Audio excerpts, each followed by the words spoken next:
2 minutes 30 left of qualifying. Be on board with Raymond Duggan. Noor Hendricks, I knew the Ferrari had a little bit extra pace in it. He's in 4th position.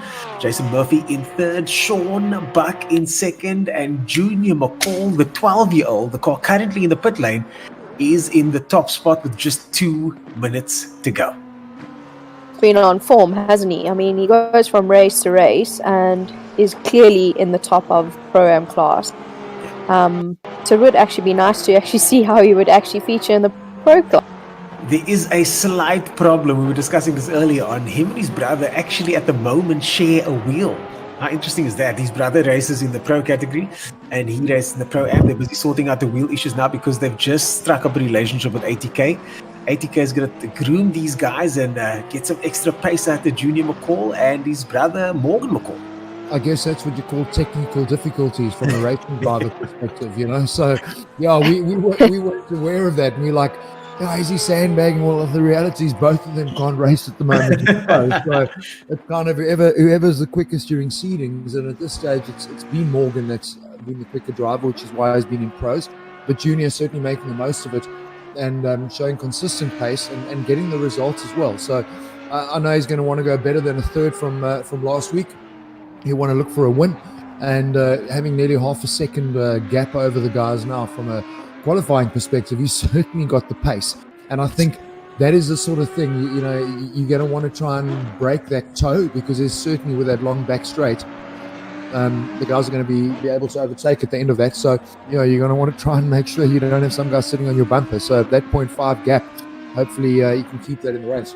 That's an interesting point you bring up there, Marius. I was speaking to one of the Mercedes drivers yesterday, and what he was talking about was that at some of the other circuits, the distance to overtake is actually quite short, but because of the length of the straight, the drivers it looks like the drivers are a long way back, but because they're going so fast, overtaking opportunities can arise very, very quickly.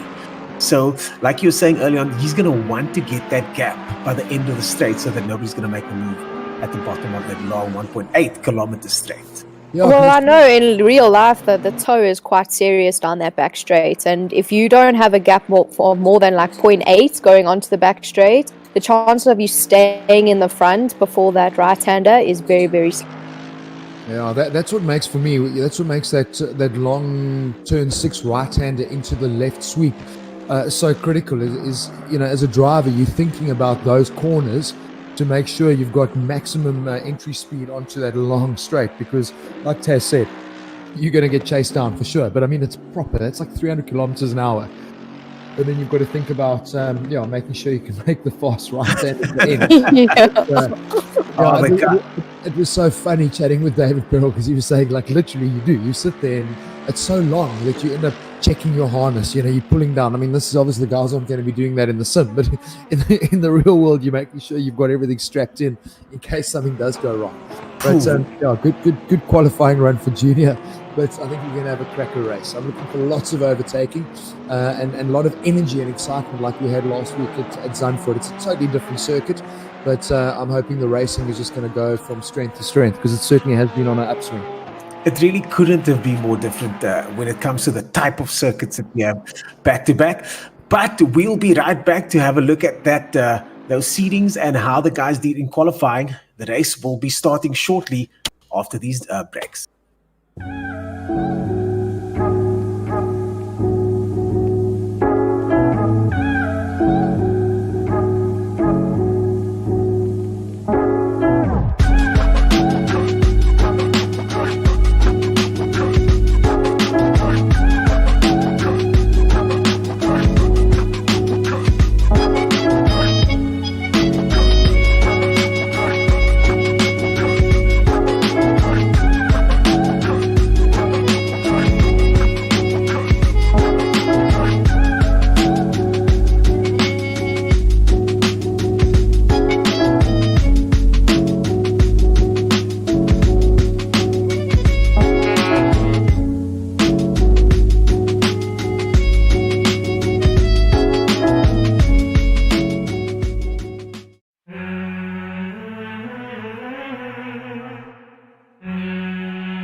Well, there we go. Guys are on the grid and getting ready for their formation lap before we get cracking with our ProAM race from Ricard in France.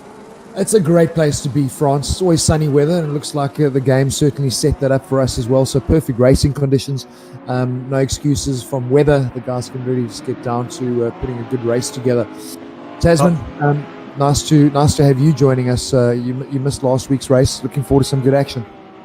Yeah, I'm hoping that I heard last week's race was quite interesting and quite very close racing. So I'm hoping there's going to be some of the same here this weekend. But yeah, I don't know how this track is going to allow for that type of racing, to be fair.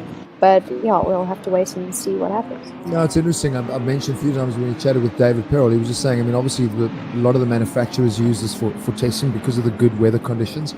But he loves it as a test track. It doesn't seem to rate it much from a racing track perspective. And then you look at next week, we're at Monza, and everyone loves that. Back to the old school.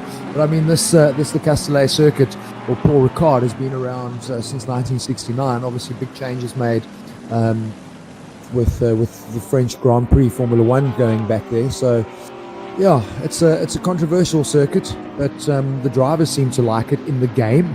They all reckon it's a track that does set up for good racing. So maybe the real world versus racing is a bit different from a simulator perspective.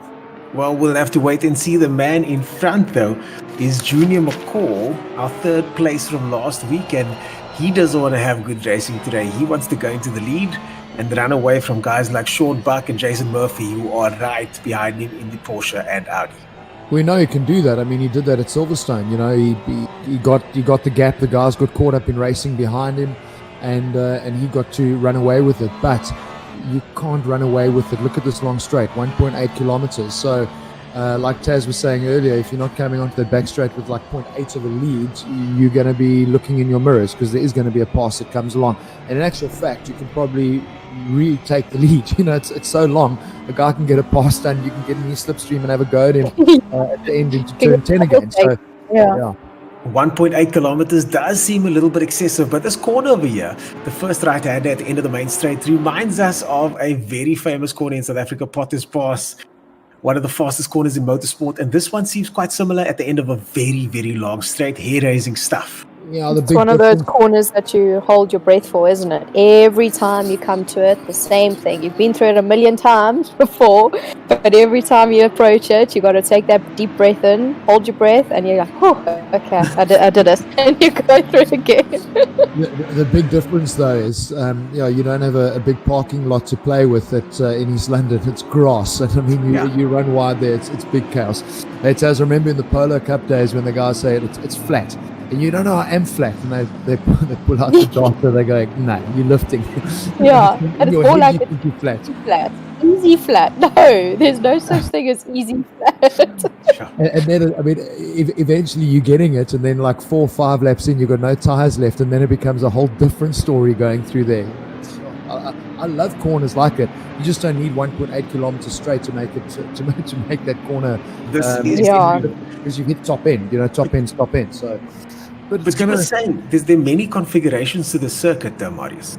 Oh, yeah, but I promise you, they were saying like 168 different variations. So you'll have a look, and they've got a shorter circuit. There's a 3K circuit they use for the club races. But we'll talk about that during the race as Junior gets everybody ready for green light so we can go racing. And he's looking for a good start here. I'm excited for this as they go across the line. Junior with a big gap so far. Junior McCall in the lead. Sean Bucks slots in behind. Jason Murphy also in third place. Noor Hendricks, the man in the Ferrari. I knew Noor would have some pace. He's got the inside line. He's going to keep that fourth place. We've got another Ferrari looking down the inside there. That looks like Jason van Rooyen. And so far we're on board with Sean Buck. The grid pretty much staying as it was on the start there, with Junior McCall start to edge out a bit of a lead. Yeah, listen, he's going to be stoked with that. Sean Buck looked like he was sitting a little bit far back in that box. And making it pretty easy for Junior to get the perfect start that he wants. There was no pressure going into that first left-hander turn 1. So perfect start for Junior. It's a 50-minute race, so a lot can happen. It's going to be interesting to see this. Our first look now as they head onto the long Mistral straight, 1.8 Ks, and have a look at Ricard on that Bentley already making a pass 200 meters into the straight. So interesting racing. Yeah, you mentioned earlier the Bentleys might be one of the guys to watch on the straights, and this is an interesting piece of it's what's transpiring over here. The Bentley on the outside here, that's not the spot to be for this overtaking maneuver. But let's see what he can do. He gets a tow from the Ferrari now as well. Who's going to go for it? Bentley commits. Bentley cuts in front of Duggan there in the Porsche, but both of them run a little bit wide. Now, those little dots on the side there, those are the dots we were talking about earlier on that the guys aren't allowed to touch. If they do, they get penalized. And if they get penalized too much, they get a drive-through penalty. Yeah, I think you're going to see a lot of that. I think that's something that the guys are going to have to be very aware of, because it is so easy to run wide through that fast right-hander and they're like exceeding track limits. So it's something they're going to have to sit and think about, because the surface is meant to punish you because it's more abrasive instead of kitty litter. But I mean, if that was grass, like we keep speaking about the East London circuit, you'd be punished big time and you'd probably be facing the wrong way. So it is something they're going to have to consider, because the game is certainly going to penalise them. But that was a great first look at what the backdraft and the drafting down that back straight can do. Ricard and the Bentley getting the pass done on the Porsche. That was really committed driving too. It was awesome. Yeah, Ricard looking like a man on a mission here. Now chasing down Noor Hendricks, who has looked solidly on pace. This is some of the quickest we've seen the Ferrari. I've spoken to Noor before. He has had the promise of pace. And this time, no, not enough. The Bentley diving down the inside. Wow. It was late on the brakes. I don't even know this got himself. You see, he's a little bit irritated. No, he's trying to come back at him and clipping a cone marker there. But that was, I know, it looked like he just braked super early for that corner, because Ricard was just, thank you. I'll go. I honestly didn't think he was going to make the corner. He looked like he went in there so far. Well, a man on a mission now. In fourth position is Van Coller, chasing down Jason Murphy now, who's 7/10 up the road, but within sight. As we said earlier on, maybe the Bentley is one of the quicker cars down the straight, and this is what we're talking about. I love this. I like this circuit. I'm not going to say I love the circuit, but I do like this circuit for the fact that we might see guys like the Bentleys and guys driving the Lexi doing a little bit better as they fly their way through that corner. The Porsche running a bit wide there of Duggan. Yeah, you see that's a tricky thing there, because I mean, he was right on the back of Noor. They were side by side down that straight, and he needed to almost literally give up the corner and let him go instead of trying to go around the outside there, because you can't, and that's going to obviously alert the game. That's one mistake. He's got 3, and then he's going to get a drive-through penalty. So that's going to start playing on Raymond's mind already, and it's horrible to start thinking like that when it's 46 minutes still to go in the race, because that's been 2 mistakes in a row on that corner now. Still lots and lots of race time to go as we now go on board in the Audi, the first of the Audis in third position, and we've seen a nice mix at the top here with the Porsches and Audis mixing it up. McCall totally in the distance now, 2.7 seconds ahead. That is done and dusted. I mean, so now he literally has his own race to run. So if anything goes wrong now, it's going to be a mistake on his part, because he doesn't have to worry about anybody getting slipstream. 2.7 seconds, he's gone. So this is now for him to wrap things up. Literally, that race is run. So we can really look at the action a little bit further back now with Nico Roots in the Audi under pressure from Mumford in the Porsche. So there's going to be good racing in the back. I think the leader's kind of done and dusted now. He makes a mistake. That's the only thing that's going to cost him. Sean Mumford makes a mistake. He was right behind Ricard Roots, the other racing Roots, Nico Roots there in 6th position. As Sean Mumford now falls back and himself getting into a tussle with Duggan. There's going to be little races like that all over the circuit now as we join our previous winner, Leon Leroux, all the way down in 8th place. Yeah, have a look at that closing. See how hectic the toe is, Sure. Awesome, eh? Awesome. And he'll have him here. He's got him for turn 10, for sure, the right-hander. The eye in the sky catching all the action out. He didn't even try and block him. And he's going to run wide here. There's no ways. Yeah, check. You see, that is the problem there, because you see, I hate that. Like the corner, if you look at that eye in the sky view, the corner allows you to actually run off the line. Those little markers, that gives you time to get back in line. Now that for me is nonsense. You know, because then make that grass, and the guy won't go there. Anyway, he paid the price in the next corner. He tried to go around the outside twice, and it didn't quite work out for him. The drivers are saying, I'm not sure, as we spoke about this earlier, and I'm not sure if it actually corresponds to the real world with how much slower the blue surface is. But the drivers are saying that if they do go offline here, there is a large price to pay with regard to lap time. So they are paying the price of lap times, but as you say, they should be ideally in old school racing. You pay the ultimate price if you go that wide. Here, it's half a second. But Ernest, have a look, because it's not actually even blue on that corner. You've got those 3 little markers where it's asking you to make sure you come back in line. Yes. So it's actually off the curb, so to speak, is normal asphalt before you get to the blue. Yes. So that's my point. The guys can actually keep running that line. We've seen it a couple of tracks where the guys end up running that, and then the guys end up putting cones there to prevent them from taking that line through that corner. So it'll be interesting to watch how the game anticipates that, because from what I can see there, outside the track is proper black asphalt before you get to the first blue line. So I'm quite keen to see what the game does and how it interprets it. Yeah, as we jump on board with Werner Joubert in the Mercedes-Benz, which has also proved to be decently quick down here. Some of the Mercedes-Benz that I've been on board with doing about 278 versus 275, 276 for the Porsches. So let's see what he does here behind Lawrence in one of the Porsches down the 1.8 kilometer straight. I can't believe it. It's so long. You can see Carl's actually trying to break the toe. When he came onto that back straight, you would see him wiggling down the straight a little bit to try to break the toe and not allow the Merc to get as close. That's obviously because he has come from racing. Sorry, got a spin there. There was an Audi that was sitting up in the front. I think the Audi that was running in 3rd or 4th place. Jason Murphy. Yeah, I spun out. So that's him in the back there. So there you go, behind. You can check further back. So I think Jason's at a spin. We'll see when they cross the start-finish line. But yeah, he's definitely dropped. There we go, down to 14th place. So that's obviously a mistake going through that fast right-hander. Maybe we can see a replay of that. I don't know if he was going door-to-door with somebody and got it wrong through there. But I think turn 10 is going to be what we talk about a lot, because in that view now, you can see the guys taking that wider line every single time through that corner.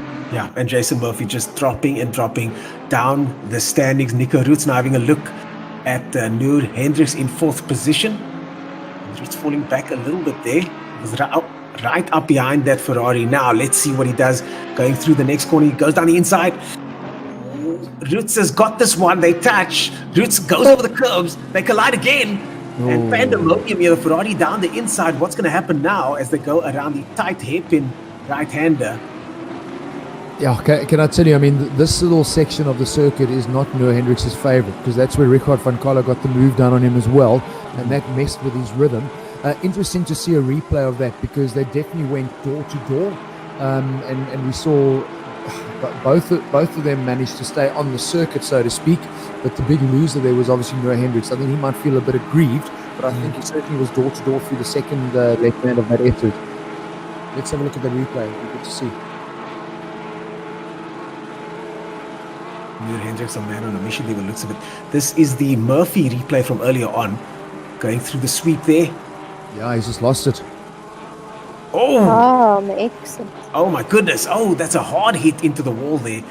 And that's going to cause some damage for sure, as the obnoxious flag man there gives him the green flag to keep going.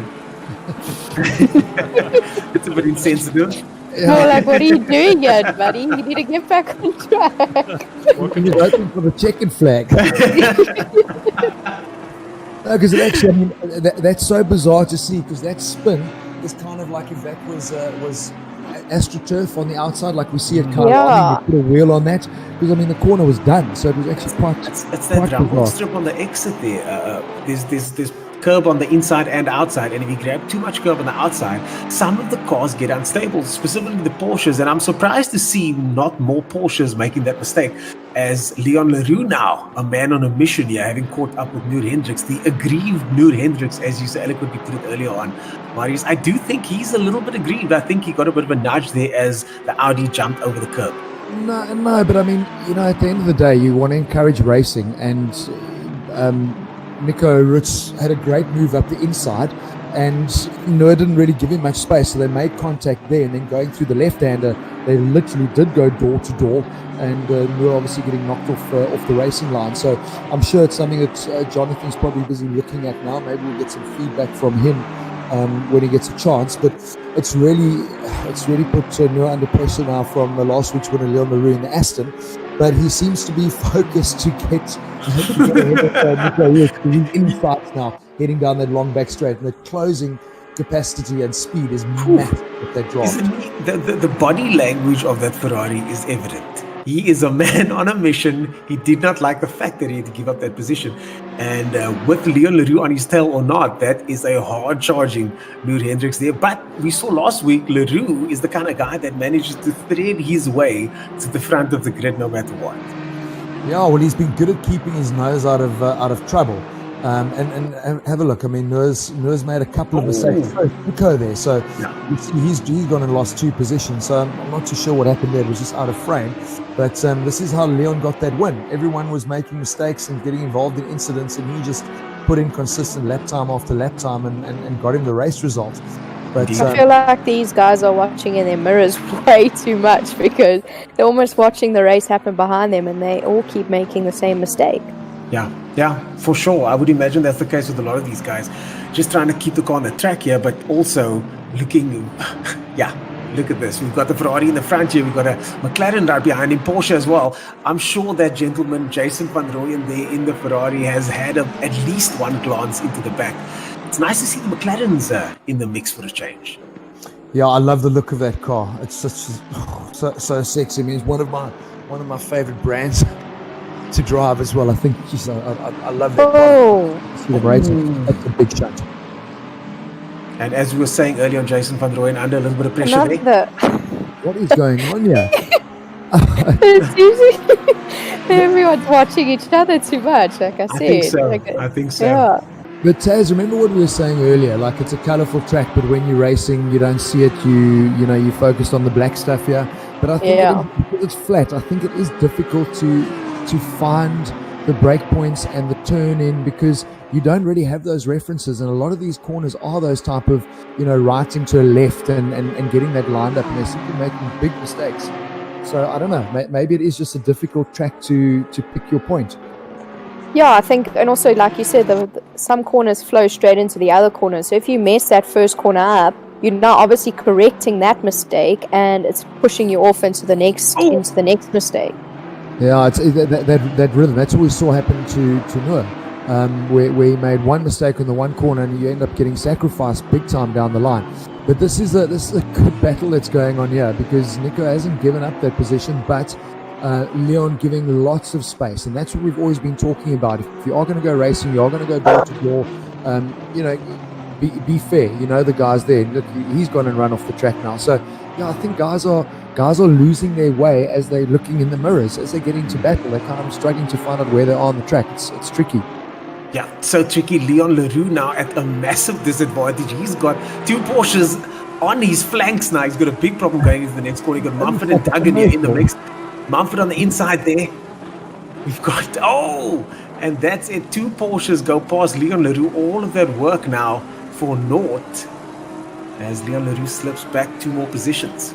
Yeah, I think he knew if he didn't back out of that one, he was going to be in trouble. Someone had to abort mission there. But it was one little mistake, and look how far back he's dropped. I mean, he got the move done on Nico, and 3 corners later he runs wide, and now he's got 2 Porsches to contend with before he gets onto the back of that Audi again. So, yeah, you spoke, Ernest, earlier about the pace with the Lexus having like the best top end here. We're not really seeing it relate into the race, because I'm sitting down in 12th position is Wentworth. But it's I love the look of it. Very nice car, and as we said, a couple extra Ks at the end of the straight. There's one driver that I did speak to that's in the pro category, and one of the things that he was actually practicing is overtaking at the end of the straight, because that's the one spot on any decent lap. 3! My word. Why they go through that section there? That was a risky move, eh? That is into turn 10. That must have been a hell of a drag race down that back straight for them to get involved. But listen, he's got the move done here. But this is where it gets tricky. Make one mistake in the sequence of corners, and you're in trouble. Such a tricky sequence of corners there. Into turn 12 he goes now, and this section flowing left and right, and you've really got to thread the needle all the way through here. He's managed to get a bit of a gap there on what looks like Mumford now, but still one more Porsche in front. Fantastic driving from Leon Leroux. Leon Leroux really does seem to be the kind of guy that works best when he's on a charge. Yeah, I think he'll be a little bit frustrated because we were actually just singing his praises that he keeps his nose out of trouble and he just goes on and everyone gets into battles and they fall off the track and he ends up winning. And then he ended up having a really bad last lap, but he seems to have his focus back and slowly getting back into the position that he was in, which was like fifth before he made that mistake.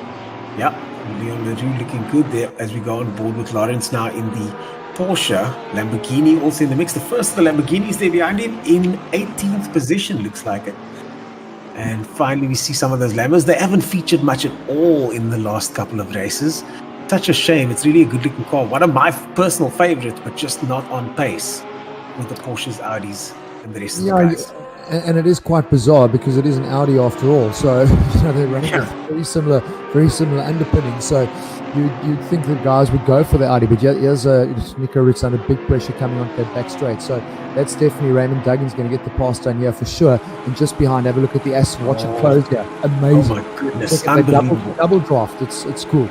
Absolutely stalking these guys going to the right hand. We know Leon can be aggressive through here if he needs to be. They go very wide. The Audi down the inside. Porsche side by side with the Audi. Porsche's going to run a little bit wide there. Doesn't touch the invalidation markers on the side there, but is Leon Leroux going to be able to grab that inside line? No, he doesn't. The Audi covers. It's quite cool because it's a very late apexing right-hander after that turn 10 going into turn 11. So it's like a double apex literally, Taz. So you can afford to let the car run wide naturally before you bring it back in for the exit on that corner. So it actually gives the guys an opportunity to put a nose up there. But yeah, you can get it wrong too.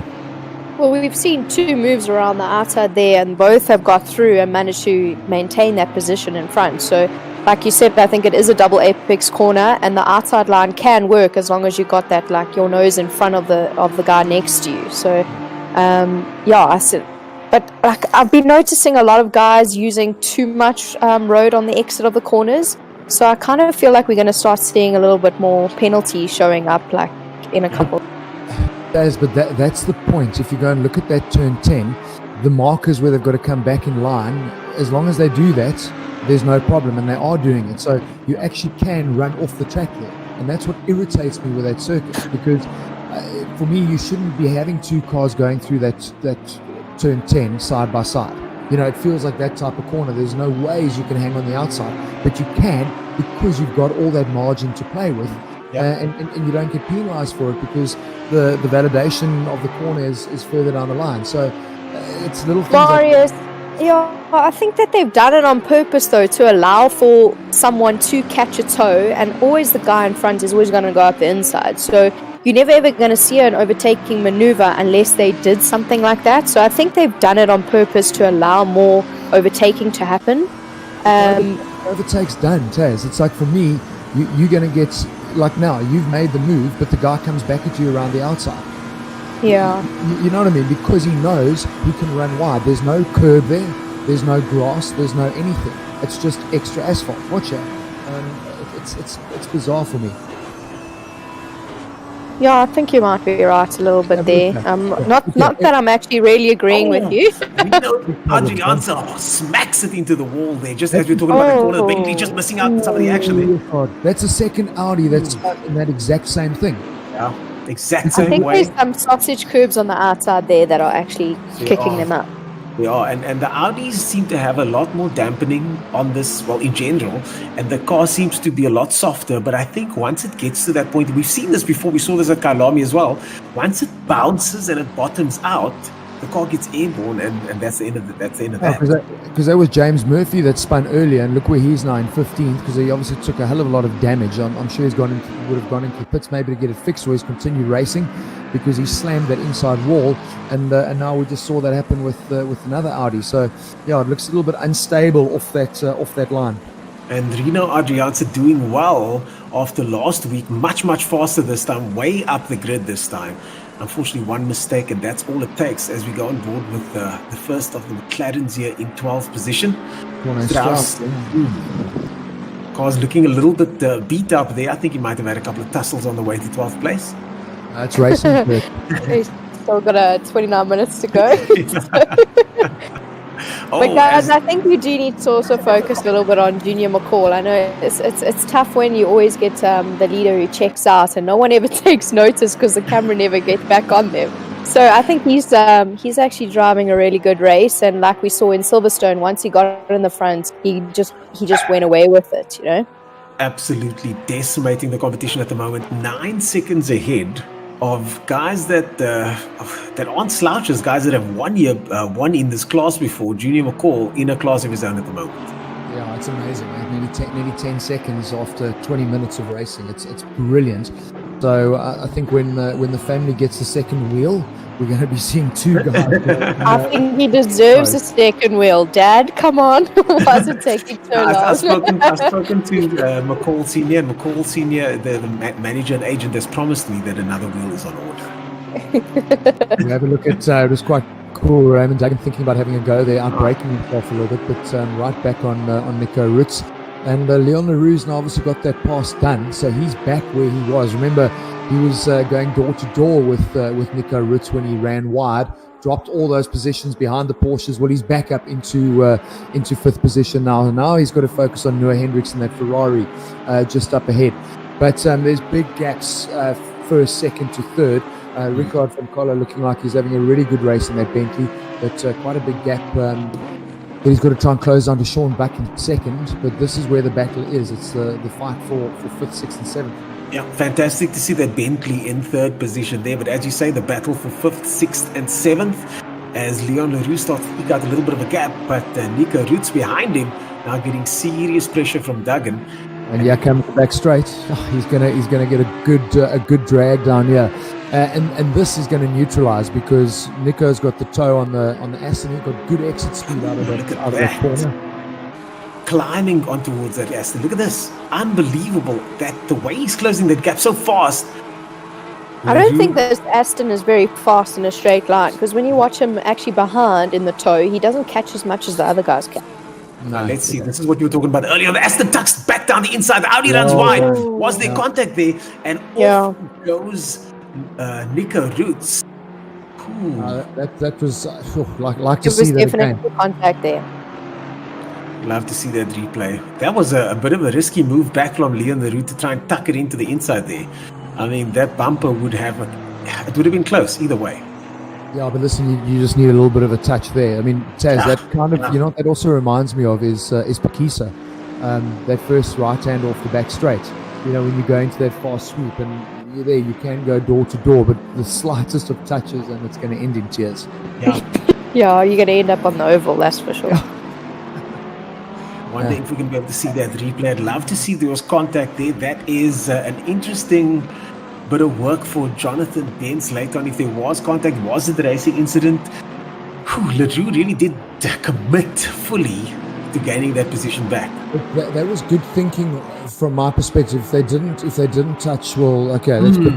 That is what you want to do once the pass has been done, to get tucked in and have an opportunity. Because remember, you got that next double apexing right-hander. So he did the right thing. Yeah, we've got the replay now in the bottom of frame. So it'll be interesting to see if there was any contact. But I mean, tucking back in is the right thing to do here. No, I don't think he touched. He just ran wide. No, there's no contact there, Taz. Yeah, it looks like he's run wide, but I don't understand how he's like hooked it to the left. Yeah, back to the left. I think a little overcorrection. As I said, I've been on board with a lot of guys, and myself having done laps on here. The traction control system on this game is quite intrusive, and if you do get into a slide, it can turn into a tank slapper very, very quickly. Well, as we just saw. It's just bizarre for me though. We've had 3 incidents at turn 10, and it's all been Audis, and we've been raving about it being a very well balanced car, and that's why guys have gone to drive in it, and now it seems to be struggling here, which is just bizarre in itself because so bizarre. We haven't seen this at the other circuits, you know. Well, in seeding, the Porsches were definitely not as stable. The Porsches were the ones that were bouncing around in seeding. But I think the guys are also running different setups for seeding, for qualifying, for race as well. The Porsches might have a safe setup for the race versus a hot lap setup. Tries to tuck it down the inside, gets in touch with Leroux there. Leon Leroux gets taken out. So far, no positions lost yet. No other cars have caught up. as Mumford comes into view there. Yeah, Raymond outbraked himself there. But again, I mean, it was actually quite cool going on board with Raymond just before that incident, because you can see the late apexing nature of a lot of these corners, because they're not tight hairpins, they're long corners. So there are different lines and approaches into there, and I think that's where a lot of guys are getting themselves caught out, and it seemed to be what happened to Raymond there, just running into the back of Leon Leroux. Look, you said no places lost, so I don't know if that'll be a penalty. Maybe Jonathan can update us on that later. Definitely think a penalty needs to happen there. Well, one of the things that you mentioned earlier on, that no positions were lost. Jonathan's going to look at that and determine what the gap is. Leon Leroux was chasing down Noor Hendricks. Yeah, we're going to have to wait and see what Jonathan and the guys say. Tight racing, that's not the first time we see Duggan outbreaking himself in the last couple of minutes. Isn't that right, Marius? Earlier on we saw Duggan also getting a little bit too close for comfort. This time it didn't work out at all. Yeah, we've seen a lot of that. It's kind of been, and I'm assuming that when we get to the pro race a little bit later, I think because the guys are the pros, they're going to have this track dialed in and not become as distracted in terms of cars on the mirrors and where they are on the circuit, and just kind of losing track, because there have been some bizarre little incidents, and guys really losing rhythm as they make one mistake and getting it compounded over the course of 3 corners. Yeah. Someone that hasn't done that is Junior McCall up front, and we saw that from him in his very first race. This time, though, the gap just keeps... today. Oh, there he is. 11 seconds up the road. And just a fantastic drive from him so far. Yeah, Taz mentioned it earlier. Like, this happens so often when a guy is just in a class of his own that, no one ever gets to see them because the action's happening further back. So good job by our director to show us the race leader. And just beautiful the way the blue of the Porsche lines up with the blue stripes of the circuit as well. That was a beautiful TV moment. It definitely works. Got his color coordination right for this event. One of the things we spoke about earlier on was the different lines that the guys are taking. You was talking about the double apex in one of the corners there, turn 14 specifically as well. Some of these corners are late apexes, but some of the guys are doubling up those late apexes. And it depends on the car, the characteristics of the car, the driver's preferences, but there are various different lines that can be taken, and all of them do seem to have advantages and disadvantages in places. Taz, is that not possibly where the guys are struggling? Because, when you've got like turn 11 and into 14, you'd run the car wide because the apex is so far around the corner, and a guy thinks, he has an opportunity, and he goes and flipping puts his nose in there, but it actually isn't an opportunity because you can't get the move done. I don't know if that's where the guys are falling over each other a little bit, because we just had some bizarre incidents. I think maybe they seeing an opportunity that isn't really there. I mean, the guy's actually doing a late a double apex sort of thing, and the guy behind him thinks, maybe he's run a little bit wide. Here's my chance to get up the inside. So I think that's where a lot of the tapping is actually coming into play. But they've driven around the track. They know that it's a double apex, so there's no reason why they should be doing the moves that they are. Yeah. Especially if they spend time behind the driver in front of them. Look at that. That's a perfect example there. Sorry, Ernest, to cut you. Have a look at that. Perfect example. Look how far out he ran, because he knows how late the turn-in for that corner actually is. So, yeah, you're right though, Ernest. They've spent enough time around here. They know the layout of the track. It's like, it seems a bit bizarre. Yeah, I think, as you said, if the guy's spending enough time behind another car, like here we've got, as you said, a classic example, 3 totally different setups, 3 totally different cars. The Mercedes there of Joubert, Werner Joubert, losing out on that one, grabs a position back there out of frustration now, right up behind that Audi. He just fell back one position. But as you were saying, these cars are all totally different. Each one of them is going to have a different experience and look around the circuit. And if you tuck in behind 2 cars like the Lexus is over here, you need to make sure you stay on your line and not on theirs. Yeah, Nico's got a lot of work to do. Obviously, that spin we saw at turn 8 when he was battling with Leon Leroux, so that's dropped him way back down into 8th. And he's had the pace, so I'm hoping we'll see him moving up the field. But with 20 minutes to go, there's some good gaps that have already formed. So this, I don't think we're going to have a grandstand finish like we saw last week at Zandvoort. I think these are where the battles are going to be happening now, a lot further back in the pack. Yeah. on board now with Wentworth in the Lexus. Corne Strauss there up ahead in 13th position in that stunning looking McLaren. The first of the McLarens in 13th position today. And just in front of him, another one of the Porsches, that's Lawrence there. And this, as you said, the battle's happening further down the field. And Wentworth on quite the charge. As is that a back marker? I think one of the Audis getting it. Swanepoel getting it. That was a battle between Swanepoel and Adrianse. Adrianse, the person we saw in the wall earlier on, back on the charge. And that car seems to be doing fine. He seems to be getting a lead here on Swanepoel. And he hasn't gone into the pits by the looks of things either. I'm just something's gone wrong there. Back to the chicane. We didn't realise that they're not racing the chicane. What are you doing What is there, he though? doing? Oh, covers the line there. Oh, brakes early, gets touched. And back into the wall. And what has happened there? But That was very strange. Did he pull up the handbrake there? Because, I mean, that seemed like a really early brake for turn 10. So I don't think he was brake checking the guy behind him. But we just lost track of his brake mark because we've never seen anybody really get on the anchors like that. Yeah, that was very strange. The driver behind wasn't having any of that. Touched him from behind. Well, he didn't have an option. I don't think he expected. I don't think he expected the car to be stopping like that. Sure.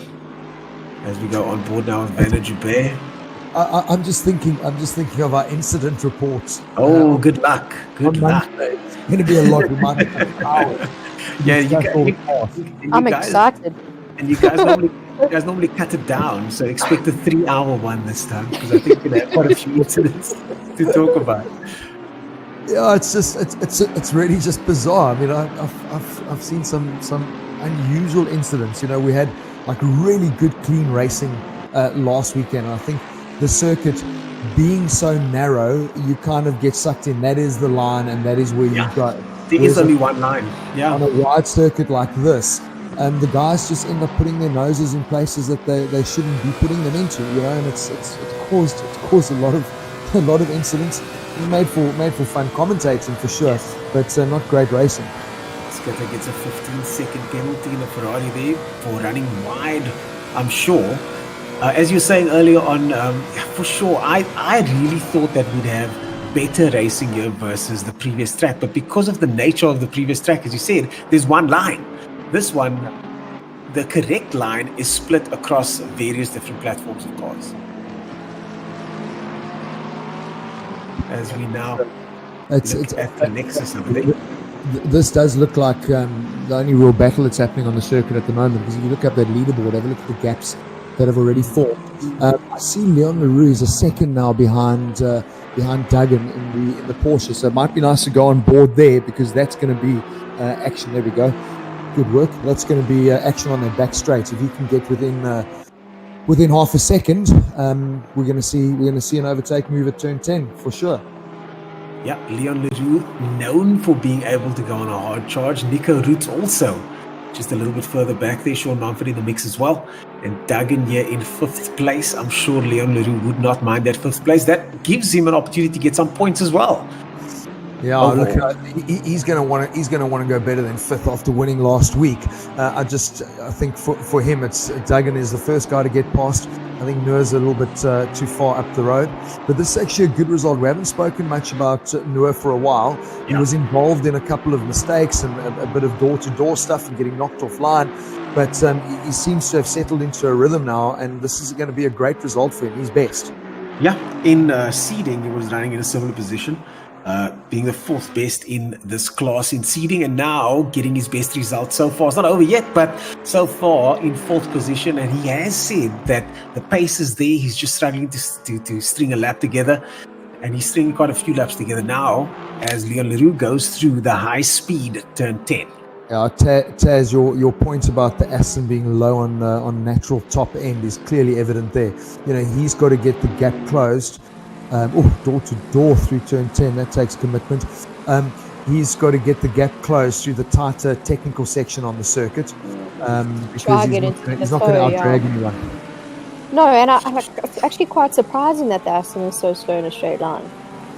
Beautiful overtake there from Lawrence in the Porsche there. Stunning overtake through turn 10 and finishing it off into turn 11 there.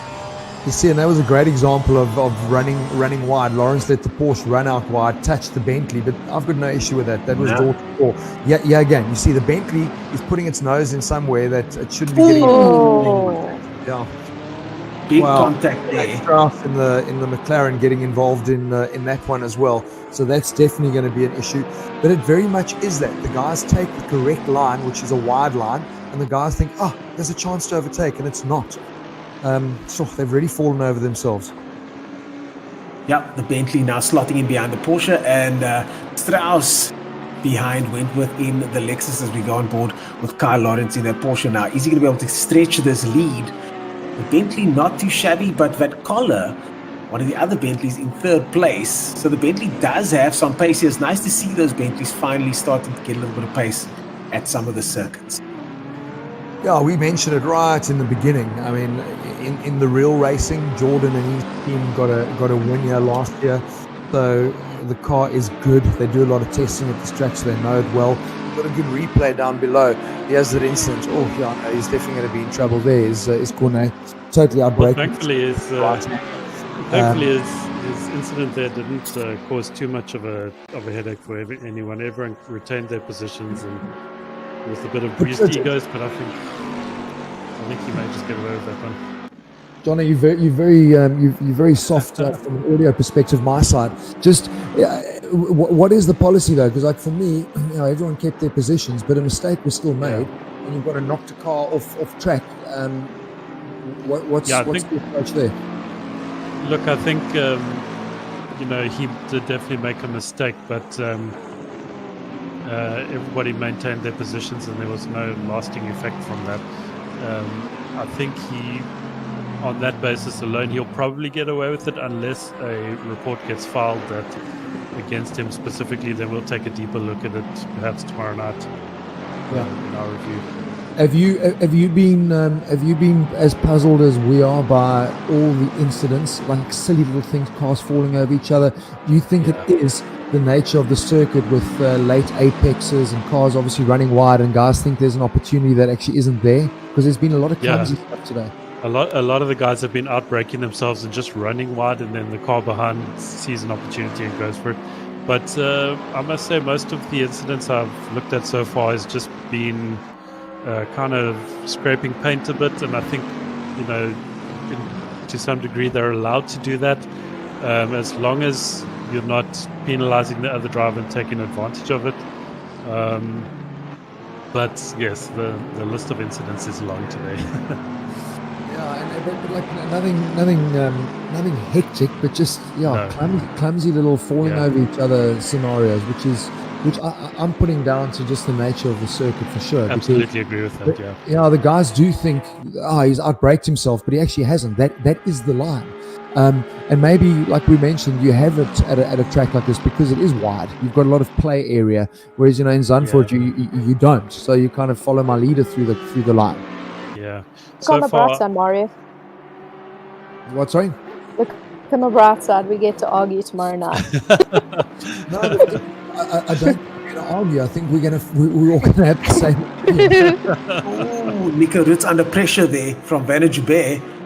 And he gives Banner Joubert a bit of a touch there.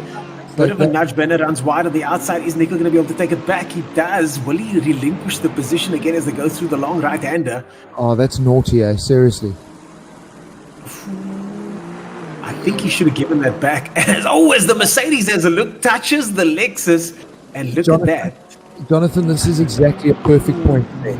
That Merc, that is not the line through there. So the Lexus... He was sticking his nose in there to get involved, and that is a bit naughty for sure. I mean, the Lexus is actually taking the correct line through that corner. And people are thinking there's a place to overtake that isn't. But Nico's move, you could actually see him leaning on him, obviously a little bit grumpy with the overtake move, but that for me was a bit of a naughty boy move. Ooh, and the repercussions are very real there. I mean, people that weren't involved in the initial incidents are the ones that have to pay. In the end there, the order completely shuffled up again, but Leon Leroux still chasing Duggan. guys, have a look here. Noah Hendricks, remember we said, he's secure in fourth because he had a nice gap over. He must have made a mistake because Raymond Duggan's right on the back of him now in the toe, and he's bringing Leon Leroux along. Now, Leon unfortunately has to be on the back of a car to have a chance down here because we've seen it doesn't even at the top end. God doesn't even look fast. No. It doesn't even look fast down there. Unbelievable. No, it doesn't. It's not happy in a straight line. Well, let's see if we can catch up with Duggan over here. Raymond Duggan in the Porsche. We finally got ourselves another battle for fourth place, fourth, fifth, and sixth. And look at that different line. You were talking about that earlier on, Marius. A completely different line taken by the Porsche there. That is the line, though, Ernest. If you just, the guys need to just actually sit down and look at a track from above. Look at the area. See what you can see, the curve and how it runs, and immediately you know this is not a single apex. It's a double apex. I can run it out wide, and this is where the guys just don't seem to. They just haven't figured the circuit out. Is what I'm thinking. Correct. It's very, very bizarre. Well, Noor Hendricks now under real pressure. Leon Leroux falling back a little bit, and I think, as you said earlier on, Leroux does need that toe. But hopefully, if these two tussle, we might have Leroux in the mix now. And I think they are about to. That gap at the moment on 0.6 seconds is just getting smaller. Well, that is what that Aston is. I mean, Jonathan was saying to us, it's a really nice car to drive in terms of it being well balanced from a setup perspective. So I think, on the tighter, twisty circuits, we've seen it do well. And this is where he always ends up closing up as soon as there's direction change. But this track isn't good for him. And, next week at Monza, he's going to really struggle there too, because that is purely horsepower. It's like, who's got straight line speed? So, a sequence of drag strips connected by corners. And they're great. That's what I love about it, because one of those corners, they're usually chicanes, heavy braking, and then there's always chaos. Well, let's hope we don't have any chaos now. Heading into turn 10, the Porsche now is starting to edge close. He has a bit of a look down the inside as they go under the bridge. Into turn 10 they go. Ferrari's on the inside, Porsche running a slightly wider line. Then we see Noor using the entire circuit as they go into the right-hander turn 11. They're going to want to push all the way to the outside of the track and now start tucking it back inside. Double apex, brilliant. That was so nice to be on board with Raymond there, because he linked those corners up perfectly. No, you notice not actually running the car naturally as wide, and that's compromised him, because look how Raymond's closed right up. And this is what happened on the previous lap. That's that section. Yeah, it's beautiful on board there, because Raymond really has got that part of the track right. This maybe not so much. He's gone and run a little bit too wide through there again, but no major loss. But it has brought Leon Leroux in, and we know this is where the Aston is quick. So I think if he can kind of stay here, he's going to benefit from the toe down the back straight and give him a chance. There's 6 minutes to go, so there's still a lot of racing left, and this is what we're looking at. And Noor Hendricks now with Duggan behind him. Leon Leroux, the Aston looking menacing, almost as if it's literally scoping these guys out in front here, just biding its time, biding the 6 minutes to try and leapfrog both of these guys into fourth position. Duggan now starting to apply some real pressures, Raymond Duggan on the Ferrari. And this is the section that we spoke about here. This is one of the sections where Duggan does seem to be a bit quicker than Noor Hendricks in that Ferrari. Yeah, he made a bit of a mistake there again, so that's compromised. Brought Leon back. I feel like Duggan keeps getting excited when he gets really close and then makes a mistake and falls back again. So I think he needs to try and stay composed for these last 5 minutes, otherwise he has no chance of getting past this Ferrari. He has. He's given Noah a little break, but this is what I like, is that the Aston's finally going to have a bit of a toe. So, who knows? We've seen this happen. Oh, that's close. That's close. Chaos, so there'll be some good racing in these last 5 minutes. That's the closest he's been for a while. With 5 minutes to go, they go through the fast sweeping turn 10 now into the tightening turn 11. What a corner this is. It just keeps on going to the right-hand side, doesn't it? The more I'm watching this now, it actually must be quite a cool track to actually drive, because I like those sort of corners that require a bit of thought and setup. It's not as straightforward. Oh, well, there we go, turn right, turn left. I do quite enjoy that. Not at all. That tightening radius corner there, and a lot of these corners are like that. Tightening radius, long corners, and very technical. If you're not on the correct line, it does cost you time, especially leading onto the next straight, as we can see here as they head onto the pit straight now with Raymond Duggan still leading Leon Leroux, and now 1 second behind Noor Hendricks. The gap in front not getting smaller for Duggan, but the gap behind him certainly now is. I saw a hint of a Bentley. Was that Ricard from Collins? He made a mistake and dropped back because he had a healthy gap over Noah Hendricks. And I thought I caught a glimpse of that Bentley. So maybe we're in for there it is. Maybe we're in for a proper battle going in there. Maybe there's a final podium position as well. But with these type of corners, the setup on the car is critical because you're kind of carrying, there's a bit of acceleration, your throttle response and your setup is critical through these long corners. So getting the balance of the car right is difficult. Ricard van Coller, now we're on board with him. Lots and lots of pressure. And as you were saying about the balance of the car, could the balance be shifting away from the Bentley?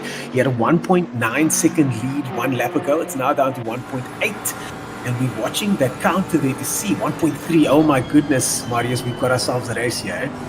Yeah, but I'm trying to remember. He was way further ahead in that Bentley. We're on board with him now. I thought he was pretty safe in that third position, but sure, with 3 minutes to go, Noor's obviously now highly motivated. He's not going to be watching as well. We've seen him make a mistake. I just caught in Ricard's mirror there. Noor's gone and run wide as well, trying to get on the back of this Bentley. I was just saying, excited. There's a podium position. Raymond on the back of Noah Hendricks now. Oh, but pressure all around, and this could be Ricard van Coller's saving grace if Noor Hendricks gets enough pressure from Raymond Duggan. Really, this is what it's all about here. The last couple of laps now, the guys are going to be racing to the flag as they make their way down the pit straight to complete another lap now. This is Bentley in front, Ferrari following behind that. We've got a Porsche right behind that, and Leon Leroux in the chasing Aston as the Porsche has a look now down the outside for the Ferrari here. And he's got the move done as well. This is brilliant. Ferrari goes down the inside. Here comes the right-hander now. Porsche's got it. Brilliant. That's brilliant positioning of his car. Beautiful. Brilliant. Unbelievable stuff. Porsche's got it. Now Leon Leroux watching on.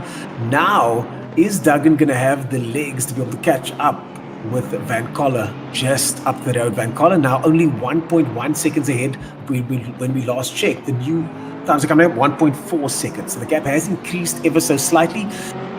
2 minutes left. This could end up being a really horrible lap or two for Noah Hendricks because, that little mistake and obviously the pass there by Raymond Duggan has now put him straight back in the battle with Leon Leroux in the Aston. So it's not all over yet. It's a minute and a half to go. And that Porsche has got proper top end. Look at it closing in quickly. So this is going to be a grandstand finish with a final podium position. I mean, Junior McCall is literally checked out. It's like 28 seconds. I think he's already popping champagne, eh? I think he's already popped the champagne. No, he's already in the pits. The non-alcoholic champagne. But how is it that we have a repeated every race where the last, I'd say 6 minutes or so, everyone sort of gets a kick up their butt and starts kicking down for some reason? I think it's tired as well though, Taz. The guys are really starting to struggle. The tires go off. It's a long track. There's 5.7, nearly 5.8 Ks. So I think this is what we start seeing is the guys start struggling to getting the car to stop and turn. And that's what brings us the close racing right at the end. It's brilliant.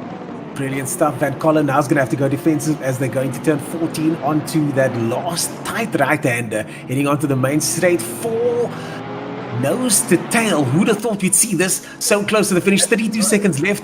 This is the last lap, looks like. We've got the Bentley in front, Porsche right behind him, Ferrari looking on, and Leroux having a look as well. Check, he's going to do the same move again. Because it's a big S, you can stay around the outside. But let's see, Ricard's obviously got a nice big It's closed that. Clever.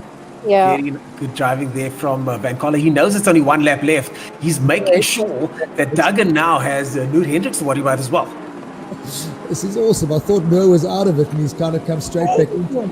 That's Aston Martin having a look there as well. Look at the guys there shuffling like a deck of cards here as the Porsche covers up on the inside. The Ferrari having a look all over the back of the Porsche. Noor Hendricks having another look down the inside here with the Aston Martin getting involved as well. Listen, that was a bit silly, and Leon's gone and messed up that approach to that back straight as well. He was on the completely wrong line there because he could have got a good toe down that straight. So I mean, we're looking at our leader now. Well done, Junior. He's going to come across the finish line and get that non-alcoholic champagne. Well done. So this is what we want to see. Let's go back to that break. Yeah, can we go back to Junior Van Coller? I'd like to see Van Coller with Luke Hendricks now on board as they go through turn 10. Wow, and he's got my word. The Porsche's Luke Hendricks now having a look at the Bentley. The Bentley's trying his best to hold it together here. And this is surprising too, because I mean the Bentley in real racing terms is actually very surprisingly very good on its tires. But I think this is what Ricard's struggling with, is a car that just doesn't want to stop and turn. But with a couple corners left, Leon's in with a shout. Raymond's the one that's gone and dropped back. Wow, I love this racing. Last two corners now. What's going to happen as they go into the final right-hander? The Ferrari goes around the outside. Down the inside goes Aston. The Aston might have this one. The Ferrari runs wide. That's going to cost him. The positions stay the same. The Aston doesn't have the speed. That's the flipping problem. It just doesn't. Wow. He did run wide. They will that penalty cost him. We're going to... The Bentley looked like he almost stopped before the line. Maybe he ran out of fuel. Jason Isherwood there up. Oh, I actually forgot about Jason. We haven't spoken of him at all. But I mean, getting a good 8th position as well. Nico Roots there involved in a lot of action. That was brilliant racing. Don't like seeing that at the end though. That was a bit silly. But well done. Sure, happy with that.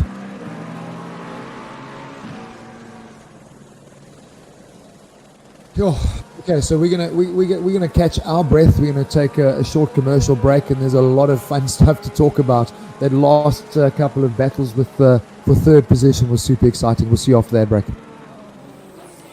Please don't let me into my zone. Let me into my zone. Let me into my zone. Let me into my zone. Please don't let me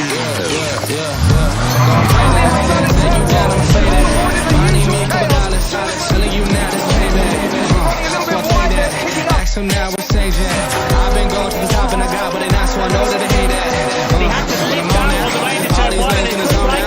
And all these lanes gonna tell you what I did and they twist and they work till I fall out. But I know that, so I keep what I'm doing cause I own that. And I stay in the lab and I kill everything, but I don't ever move, I'm a call that. So finally back in my home. I'm working and I saw no other that's why I had me a drum. Two hands for my phone, now I just need a keep me up cause I'm back in my zone now. Having a great strap, an almost banging wheel. Cause I'm back in my zone now. Alright, don't get greedy now, mate. Let's get settled down.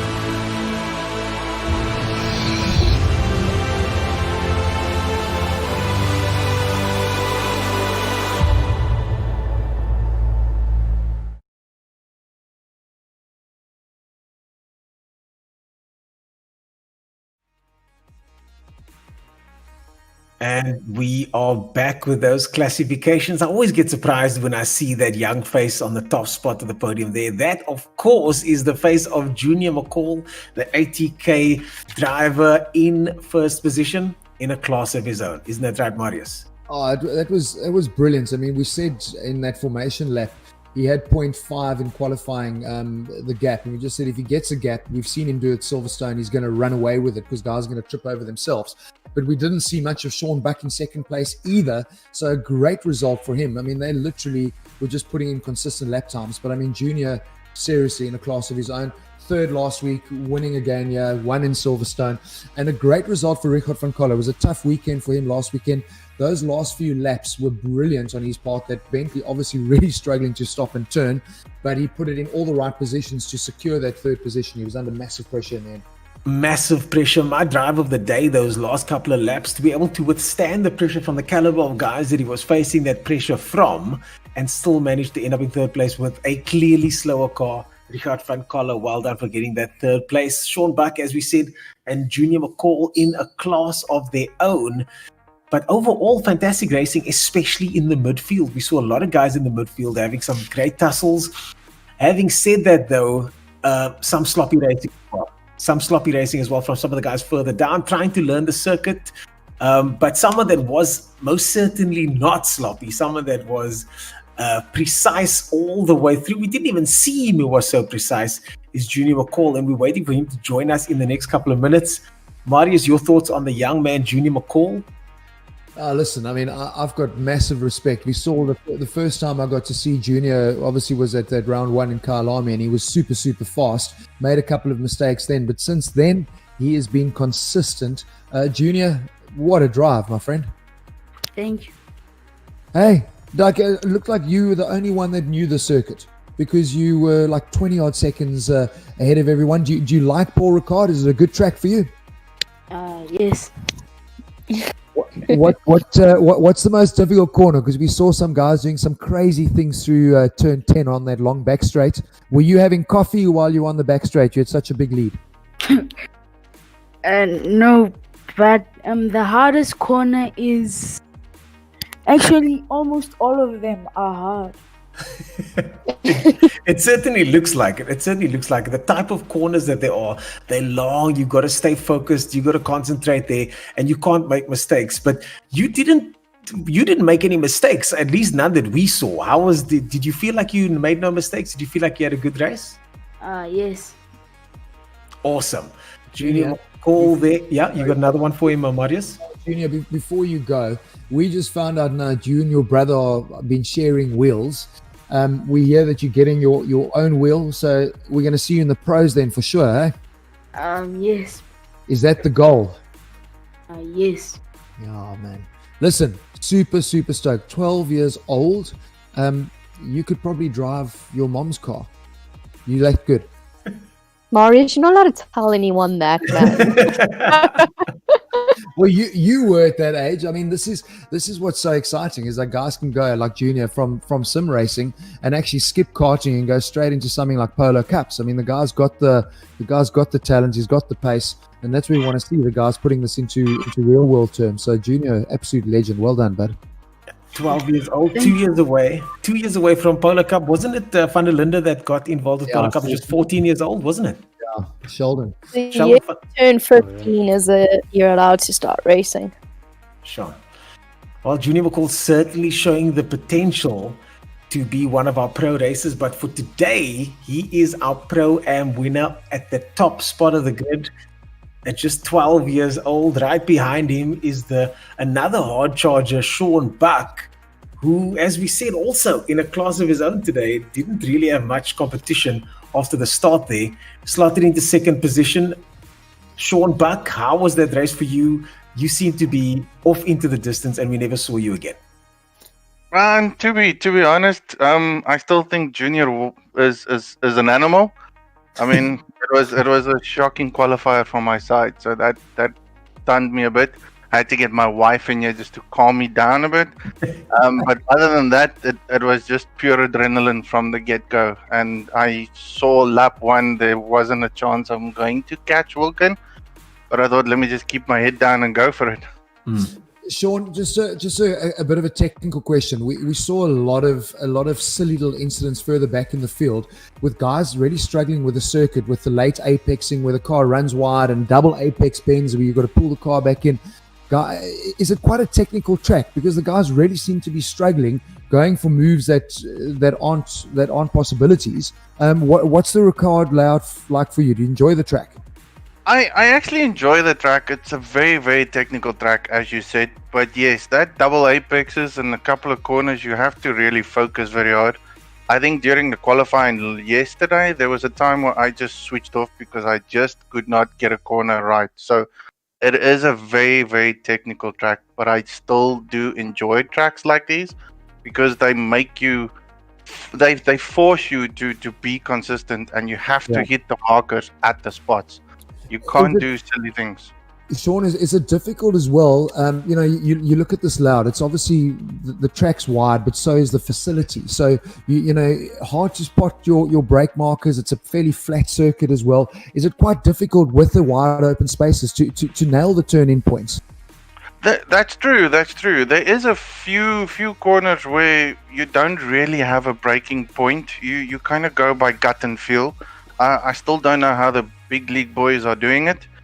Because it seems like they just have that intensifying grip or something on their tires that I don't have around those corners. I just went with go in simple, keep it smooth, and then make sure you hit your points every time. Yeah. Well, listen, bud, that was great racing. Like Ernest said, we didn't get to see much of either you or Junior because you guys were off in the distance and there was a lot of battling further back. But well done. It's a great result for you and obviously going to carry some confidence into Monza next week. Definitely. Thanks a lot, guys. We'll catch you next week. Happy days. Well done, bud. Well, Yeah. nice to see a Bentley up there in the top 3. Van Coller in 3rd position. We just spoke the top 2 guys in the Porsches. As we look at the standings now, Noor Hendricks, he got that 4th place in the end. Well done to him. Leon Leroux there in 5th position, just tucked behind him. Duggan, unfortunately, and Nico Roots losing out there, slipping further back. But Marius, at least they got points to take with them into the championship. Yeah, listen, I think Raymond's going to feel be a bit grumpy with himself because he was in with a shout for 3rd, made a little mistake, and they dropped him way back. Leon just didn't have the straight line speed. I think that Aston really looks like a good handling track, a good handling car. We saw it last week at Zandvoort. But yeah, with that long straight, if you don't have out and out pace, you're gonna be compromised for 50 minutes. And we saw that. So I think that's a great result for him still to bring that car home in 5th position. So well done. And our top Audi there, Nico Roots, we saw him involved in a couple of incidents early on, and that probably compromised his race a little bit as well. But great to have 2 Bentleys in the top 10 and 2 Astons. Yeah, Isherwood, our previous winner, also in the mix there. And Leon Leroux, definitely a fantastic drive from him. But you could just see, Tasman, you could also, we physically could see the car looked slower on the straights.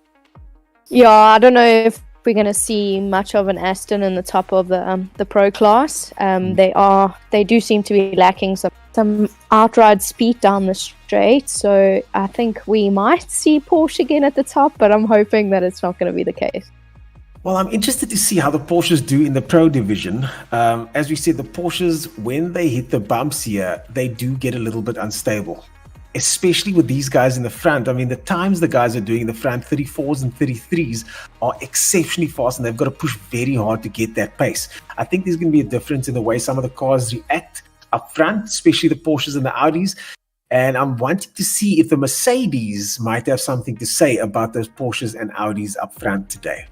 I don't know. I worry about the Mercs. Jonathan was saying to us their BOP, they're a bit compromised on the circuit, and even in the Pro-Ams, the top Merc is in the 11th position. So I think we're going to see a really good battle for the lead. I think Zahir being beaten last week has certainly motivated the rest of the field, and we know Jordan's been pushing hard, putting in lots of hours. So I think we're going to be in for a cracker pro race coming up a little later. Well, we're going to head to an ad break, and then after that, we will head straight into the Pro division. I'm so excited, but we'll see you guys after the break.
zone.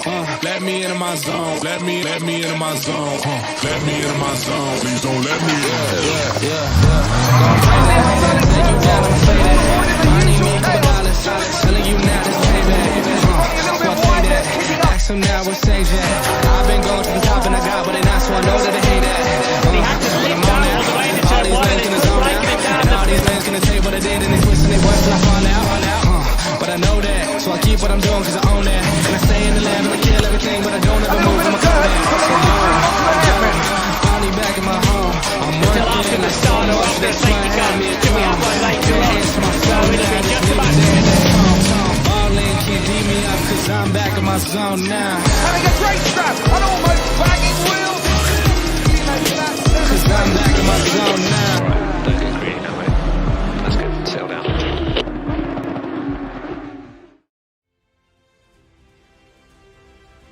And if you've just joined us, you are at round 4. Paul Ricard of the ATK Pro Series, brought to you by Assetto Corsa, Kylomi 9-hour MSA. And this week and last week, we've got some new sponsor board, Elgato, AMD, and Corsair, with the technology behind today to making sure it's a success. And what a success it's been so far. Some fantastic racing. Back this week in the commentary booth is Tasman Pepper, our international race car driver. Tasman, what have you thought of the racing so far at this fantastic circuit that some might not think is so fantastic, but we'll get to that person in a second. Yeah, I don't think Marius likes this track very much. But I think I wasn't expecting as close summer racing as we did actually have. So, I mean, there were a lot of incidents. So I'm hoping that there's going to be a little less incidents in this race with the pro drivers. But I thought it was pretty good racing. Yeah, the racing was pretty good. One of the things you did mention, our other commentator in the booth here, Marius Roberts, you mentioned the late apexes. The guys are struggling with some of these corners. Let me just set the record straight. I love Paul Ricard as a circuit in terms of the technicality of it. What I hate is this parking lot mentality where there's runoff area for days. That for me is a little bit frustrating. But I'm hoping that our pro drivers turn up as pro drivers, because we saw a lot of amateur incidents in the ProAM race, purely because of corners like turn 11, which is a double apex. Guys are putting noses into places that they, to be quite frankly, don't belong in, and that's why we had those little incidents where guys are falling over each other, and it was just bizarre. Yeah, very strange. Well, it gave our technical advisor and steward in the box something to do between races. Jonathan Bentz, how has your day gone so far? Oh my goodness, it was such a long list of incidents. I don't know, man. But let's look for the silver linings. I mean, look at lap 1, turn 1, completely clean. That's fantastic. Yeah. It's not often that we see that lap 1, turn 1 drivers survive that. But you know what? It's a very strange track in how it's delivering the racing to us this week. So I'm holding out a lot of hope for the pro drivers. I gave the pro drivers a bit of a talk to before the race in the drivers briefing, gave them a heads up on those late apexes. You know, I told them how the ProAM drivers took lap 1, turn 1, and I'm just hoping they learn from it. And we're looking forward to some good racing here, man. Yeah, Jonathan. Jonathan, just a quick one. We saw in that ProAM race, Ricard in the Bentley, Ricard van Coller, really struggling at the end. Is tyre wear something that's going to become a big problem in this game for the pros, because it's a long track, 5.8 Ks with that 1.8 kilometer back straight? Is that something that's going to bring us that spice we're getting to see now with like 5 or 6 minutes to go, because the cars just can't stop or turn? I think so. I think that the long sweeping corners are going to hurt the cars. It really will, and it'll probably be the front left. It'll probably be different between the cars. I know the Audi's still fantastic on tires.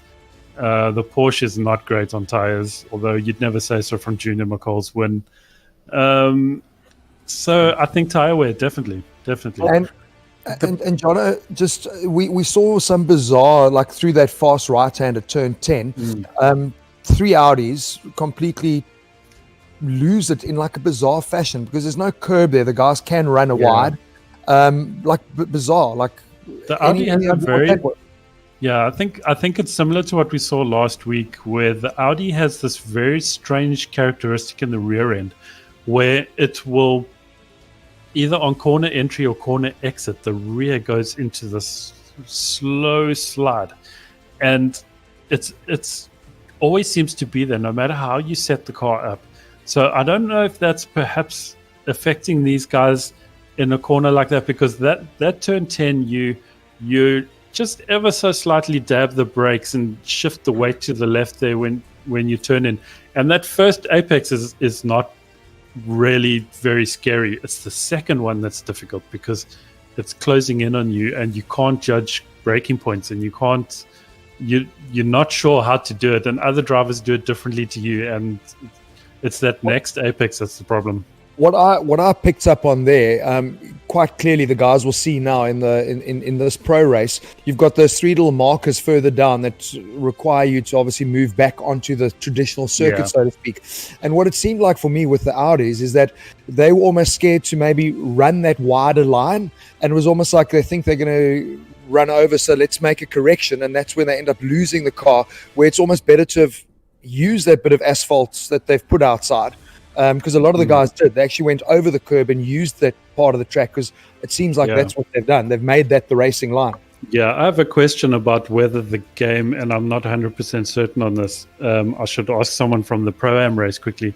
But if the game, how far can you take that corner wide before the game says, "Hang on, you've gained an advantage here"?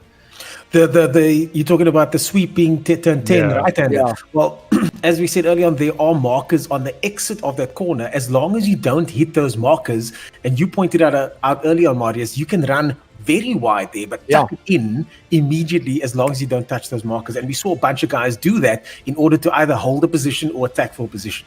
Yeah, it changes. See, for me, that's like the little frustrations I have with the circuit, because it's a great corner.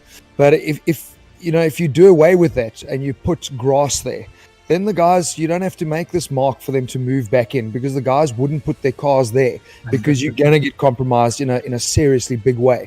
But it changes the corner big time, because you guys can now go 2 cars through there. I never thought that would be possible, but you can actually hold that line. And it's interesting. And a lot of guys seem to have used that and used the full extent of the track limits that the game allows, and that's right. If the track's like that, use it. Well, an unbelievable track, and we are about to get started with the main event of the day, the pro race. I'm so excited. I'm not quite sure what's going to happen. This, of course, brought to you and made possible by our tech sponsors and partners, Elgato, AMD, and Corsair. And we'll be going to a small break for them to showcase some of their products for us, and we'll be right back with that pro race.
What does it take to win?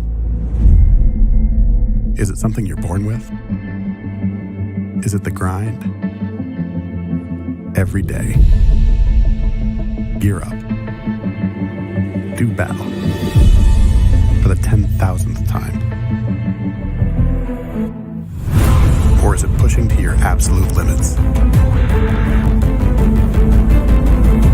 To be faster. Always faster. Insanely precise.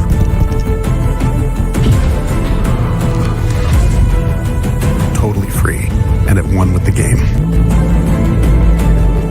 Or maybe it's just getting to that place where nothing else matters.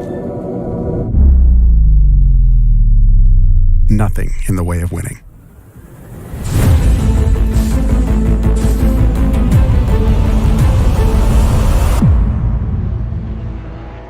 And straight into qualifying we go. And this is the man to watch once again. So far, the quickest in the seedings. Last week, we saw Zahir Issa finally show some signs of being a human cyborg versus just a cyborg. He's not gonna like that comment. Yeah, listen, I mean, it's telling that we go straight to qualifying and pick up with the guy that's obviously leading the championship. But nice to be able to say that he didn't win last week. And that, for me, is what I'm looking forward to about this week's race, is that I think people have belief that this isn't going to be a one-horse race. So that makes it super exciting for us as commentators. So exciting. And as with any competitive element, if there is an actual competition, if there's someone that stands a chance to win, the underdog stands a chance to win. We all love a good Rocky story.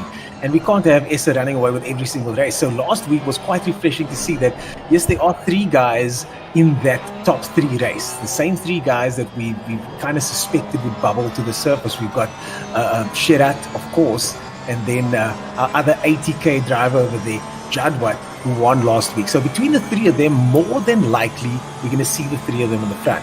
But it's nice to know that this is now a three-horse race and not a one-horse race. Well, I think people would like to extend this and say it's not a three-horse race, because you look at guys like Leslie Oliphant, who had great pace, Quade Claessens last week as well. We had Jason, remember, Upsmeyer, that was running well, and then I think he had a technical on his wheel. But he's got a whole new setup. I saw that on social media, so he's got a proper new rig, so he looked like he was quick in seeding. He was the fourth fastest. I see old Eldo Bellingen down at the bottom in the Lambo. He also got a new rig, so it's amazing the guys are coming to the party now with pulling out all the serious hardware, because this championship is heating up. So I think there's more than just three guys in it. Yeah, look, definitely at the moment, I think with regard to the times, those might be the top three, but all of the guys are starting to put effort and energy into going faster. I've been chatting to Jason Webb, we've been doing some data logging with him. The guys are now, most of the top guys are now doing extensive data logging, checking to see, as Zahir Issa goes fastest on a 1:53.0. That is a shattering time, a 1:53.0. And already he's 0.8 seconds up on Jadwat. That is a sweet time. I'm noticing a lot of cones all over the circuit as well, so some guys are already struggling getting the layout right. So that didn't seem to throw Zahir off as well. That is an amazing time, and he's got like a second and a half over the second fastest time at this point, but 15 minutes still to go. But I mean, we've seen Zahir do this. He sets a banker time right up front, puts everyone under pressure, and then kind of sits back and watches for a bit.